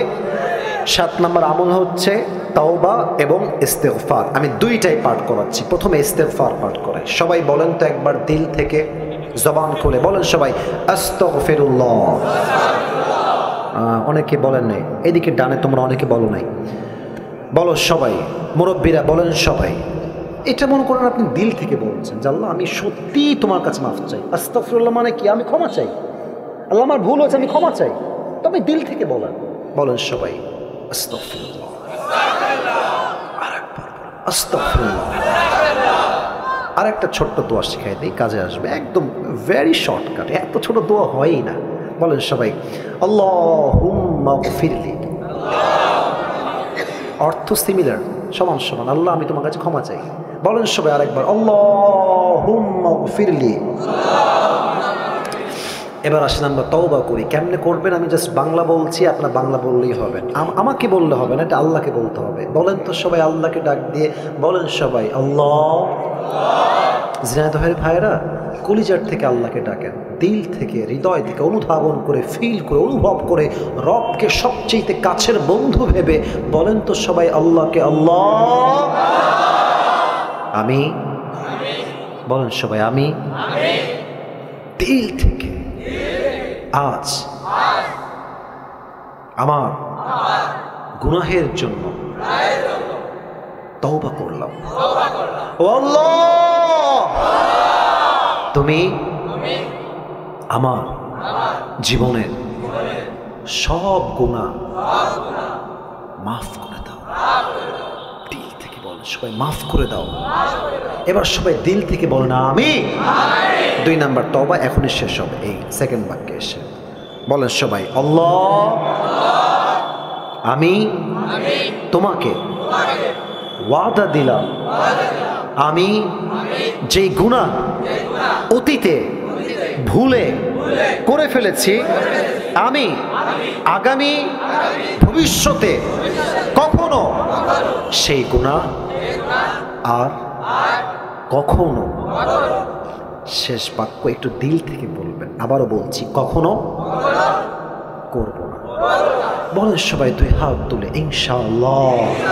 আল্লাহ তুমি সবার তওবাকে ইস্তেগফারকে কবুল করো না, সকলের দিল খুলে বলেন আমিন। হাত নামান সবাই। এবার আমি পুরস্কার দিব 7টা আমলকে just within 1 minute or 2 minutes. আমি 2 মিনিটে বলে শেষ করছি। সবাই তাকবীর দেন, লিল্লাহি তাকবীর। কেউ যদি এখন উঠে যায় ওর লুঙ্গি টাইনা ধরে বসাই দিবেন, তবে খুলে যেন না যায় নর্মালি, ঠিক আছে? কেউ যাবে না। দাঁড়ায় থাকা ভাইয়ারা সত্যি খুব ভালো লাগলো তোমাদেরকে। তোমরা আমি সেই 10:30-এ পথ শুরু করেছি, তোমরা 1.5 ঘন্টা দাঁড়িয়ে আছো। এটাই হচ্ছে আল্লাহর কোরআনের ভালোবাসা, আল্লাহ রসুলের ভালোবাসা, ঠিক কিনা বলে? ওরা চাইলে যেতে পারতো, কাকে আমি আটকাবো? কেউ যদি বলে আমি থাকবো না, আমি আটকাবো কাকে? দাঁড়ায় আছে মানেই তো এটা আসিফ হুজুরের ভালোবাসা নয়, এটা আল্লাহর দ্বীনের ভালোবাসা, ঠিক কিনা বলে?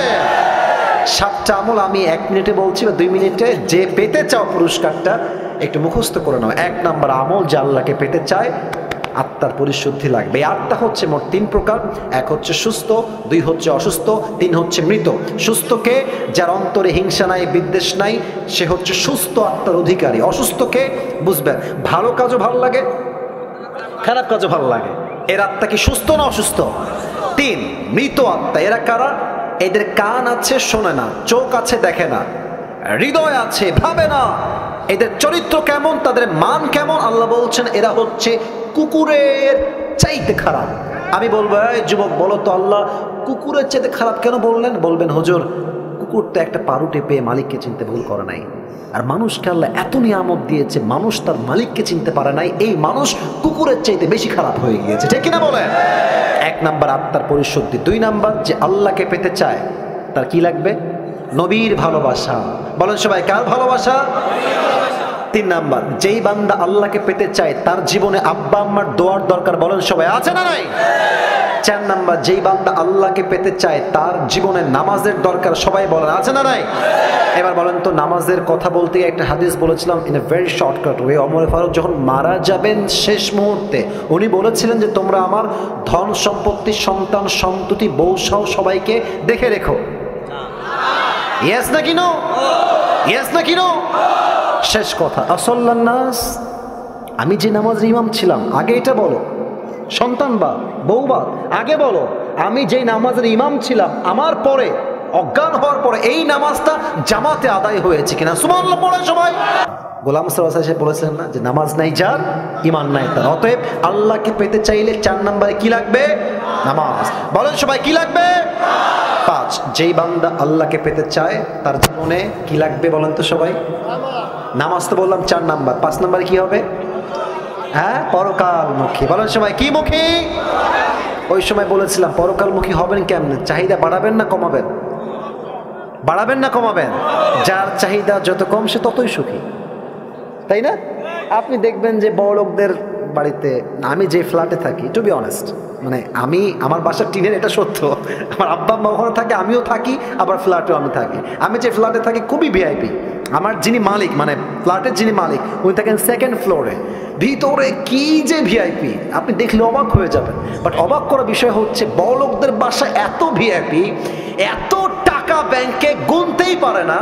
দেখবেন এরা ঘুমের ওষুধ না খাইলে ঘুম আসে না।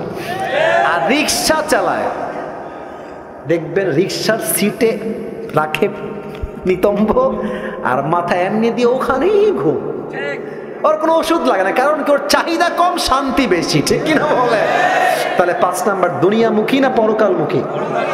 6 নাম্বার, আল্লাহকে পেতে চাইলে নিশ্চিত ধৈর্যশীল হতে হবে। ধৈর্যশীল ছাড়া আল্লাহর সাহচর্য পাওয়া, আল্লাহর বন্ধু হওয়া ইটস নট পসিবল। ইয়া আইয়ুহাল্লাযীনা আমানু সবিরু ওয়াসাবিরু ওয়ারাবিতু ওয়াত্তাকুল্লাহা লাআল্লাকুম তুফলিহুন। O you have believed, be patient, raise in patience, and be steadfast on patience, and indeed you will become the victorious person in this world and the next. আল্লাহ বলছে ধৈর্যশীল হও, ধৈর্যের ব্যাপারে প্রতিযোগী হয়ে যাও এবং ধৈর্য অবিচল থাকো। নিশ্চিত আমি আল্লাহ তোমাকে দুনিয়া এবং আখিরাত উভয় জায়গায় সফলতা দান করব। সুবহানাল্লাহ বলো সবাই। 6 নাম্বার, ধৈর্যশীল হতে হবে। 7 নাম্বার, তওবা এবং ইস্তিগফার। আমি বলবো, বলেন তো দোয়াটা কি শিখিয়েছিলাম? আপনি বলবেন, বলেন সবাই আস্তাগফিরুল্লাহ।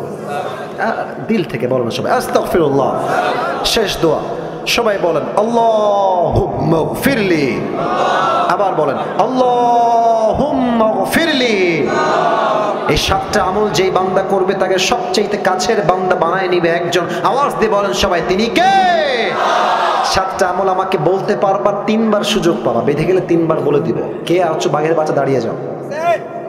ওই ছেলে সবার আগে দাঁড়িয়ে গেছে, আসো। ওই ছেলেটা, এই যে সাদা এবং কালো, ব্ল্যাক কম্বিনেশন, আসো। White and black combination. আচ্ছা, ও না পারলে তোমাদেরকে কাগজ সুযোগ দিব। এই ভাইরা একটু সাইড দেন, ভাইরা ওকে একটু আসতে দেন। বসো বসো বসো বসো। আরে বাবা কই যায় রে? কেউ যাবেন না। লিল্লাহি তাকবীর। প্রিয় ভাইরা, 2টা নিয়ম বলে দিচ্ছে। 1 নাম্বার নিয়ম হচ্ছে তাকে আমরা 3বার চান্স দিব। বেঁধে গেলে কয়বার চান্স দিব? 3বার। আর যখনই সে কোনো উত্তর দিয়ে দিবে, যেহেতু অনেক মিডিয়ার ভাইরা আজকে এসেছেন, আমি অনেকে চিনি না, অনেকে দূর থেকে আসছেন, এই সাইডে আসো, ডান দিকে আসো। মাইক দিতে হবে প্রিয় ভাই, জি মাইকটা দিতে হবে। ও যখনই কোনো একটা উত্তর দিয়ে দিবে তখনই আপনারা সবাই মিলে বলবেন জোরে সরে মারহাবা। বলেন সবাই মারহাবা। আরে यार जोर से बोलो মারহাবা। মাশাআল্লাহ। ভাই তুমি সালাম দাও সবাইকে। আসসালামু আলাইকুম ওয়া রাহমাতুল্লাহ। ওয়া আলাইকুম আসসালাম। তোমার সালাম উত্তর, সবার স্লো উত্তর। তুমি সালাম জোরে দাও। আসসালামু আলাইকুম ওয়া রাহমাতুল্লাহ। ওয়া আলাইকুম আসসালাম ওয়া রাহমাতুল্লাহি ওয়া বারাকাতুহু। গায়ে জোর আছে রে? প্রিয় ভাই তুমি বলো, আমরা আজকে কাকে পাওয়ার জন্য আমল শুনেছি? আল্লাহ। মারহাবা বলো। এটা কিন্তু সম্মানের বিষয়। কালকে এটা তো আপলোড যাবে, সবাই তো দেখবে যে আপনাদের আওয়াজ কেমন। আরে আমি আওয়াজ হবে এমন, প্রত্যেকটা জেলার মানুষ বলবে ঝিনাইদহের মানুষের কাপুরুষের বাচ্চা নয়, সব সিংহ পুরুষগুলো আমার সামনে বসেছিল। ঠিক কিনা বলে? প্রিয় ভাই তুমি বলো তো তোমার নাম কি? মোহাম্মদ জাহিদ হাসান। জাহিদ হাসান। বলো তুমি আল্লাহকে পাওয়ার জন্য আজকে আমরা মোট কয়টা আমল নিয়ে আলোচনা করেছি? 7টা। তোমার কোনো ভয় নাই, বাঘের বাচ্চা তুমি। মানে খুব সাহস নিয়ে কথা বলবা। বলো তো আল্লাহকে পাওয়ার জন্য প্রথম আমলের কি দরকার? অন্তরকে পরিশুদ্ধ করতে হবে। বলো তো অন্তর মোট কয় প্রকার? 3 প্রকার। আরে ভাই কোন মারহাবা! 3 প্রকার কি কি? সুস্থ, অসুস্থ আর মৃত। এই তো বাঁধে না রে, তো লস হয়ে যাবে নাকি রে? আচ্ছা ঠিক আছে, তুমি বলো একটা একটা ব্যাখ্যা বলো। অসুস্থ আত্মা যাদের, তাদের কি লাগে, তাদের সমস্যা কি? সবকিছু ভালো লাগে, সত্যটা ভালো লাগে, মিথ্যাটা ভালো লাগে। মারহাবা বলো সবাই। অসুস্থ আত্মা, ভালো কাজও ভালো লাগে, খারাপ কাজও ভালো লাগে।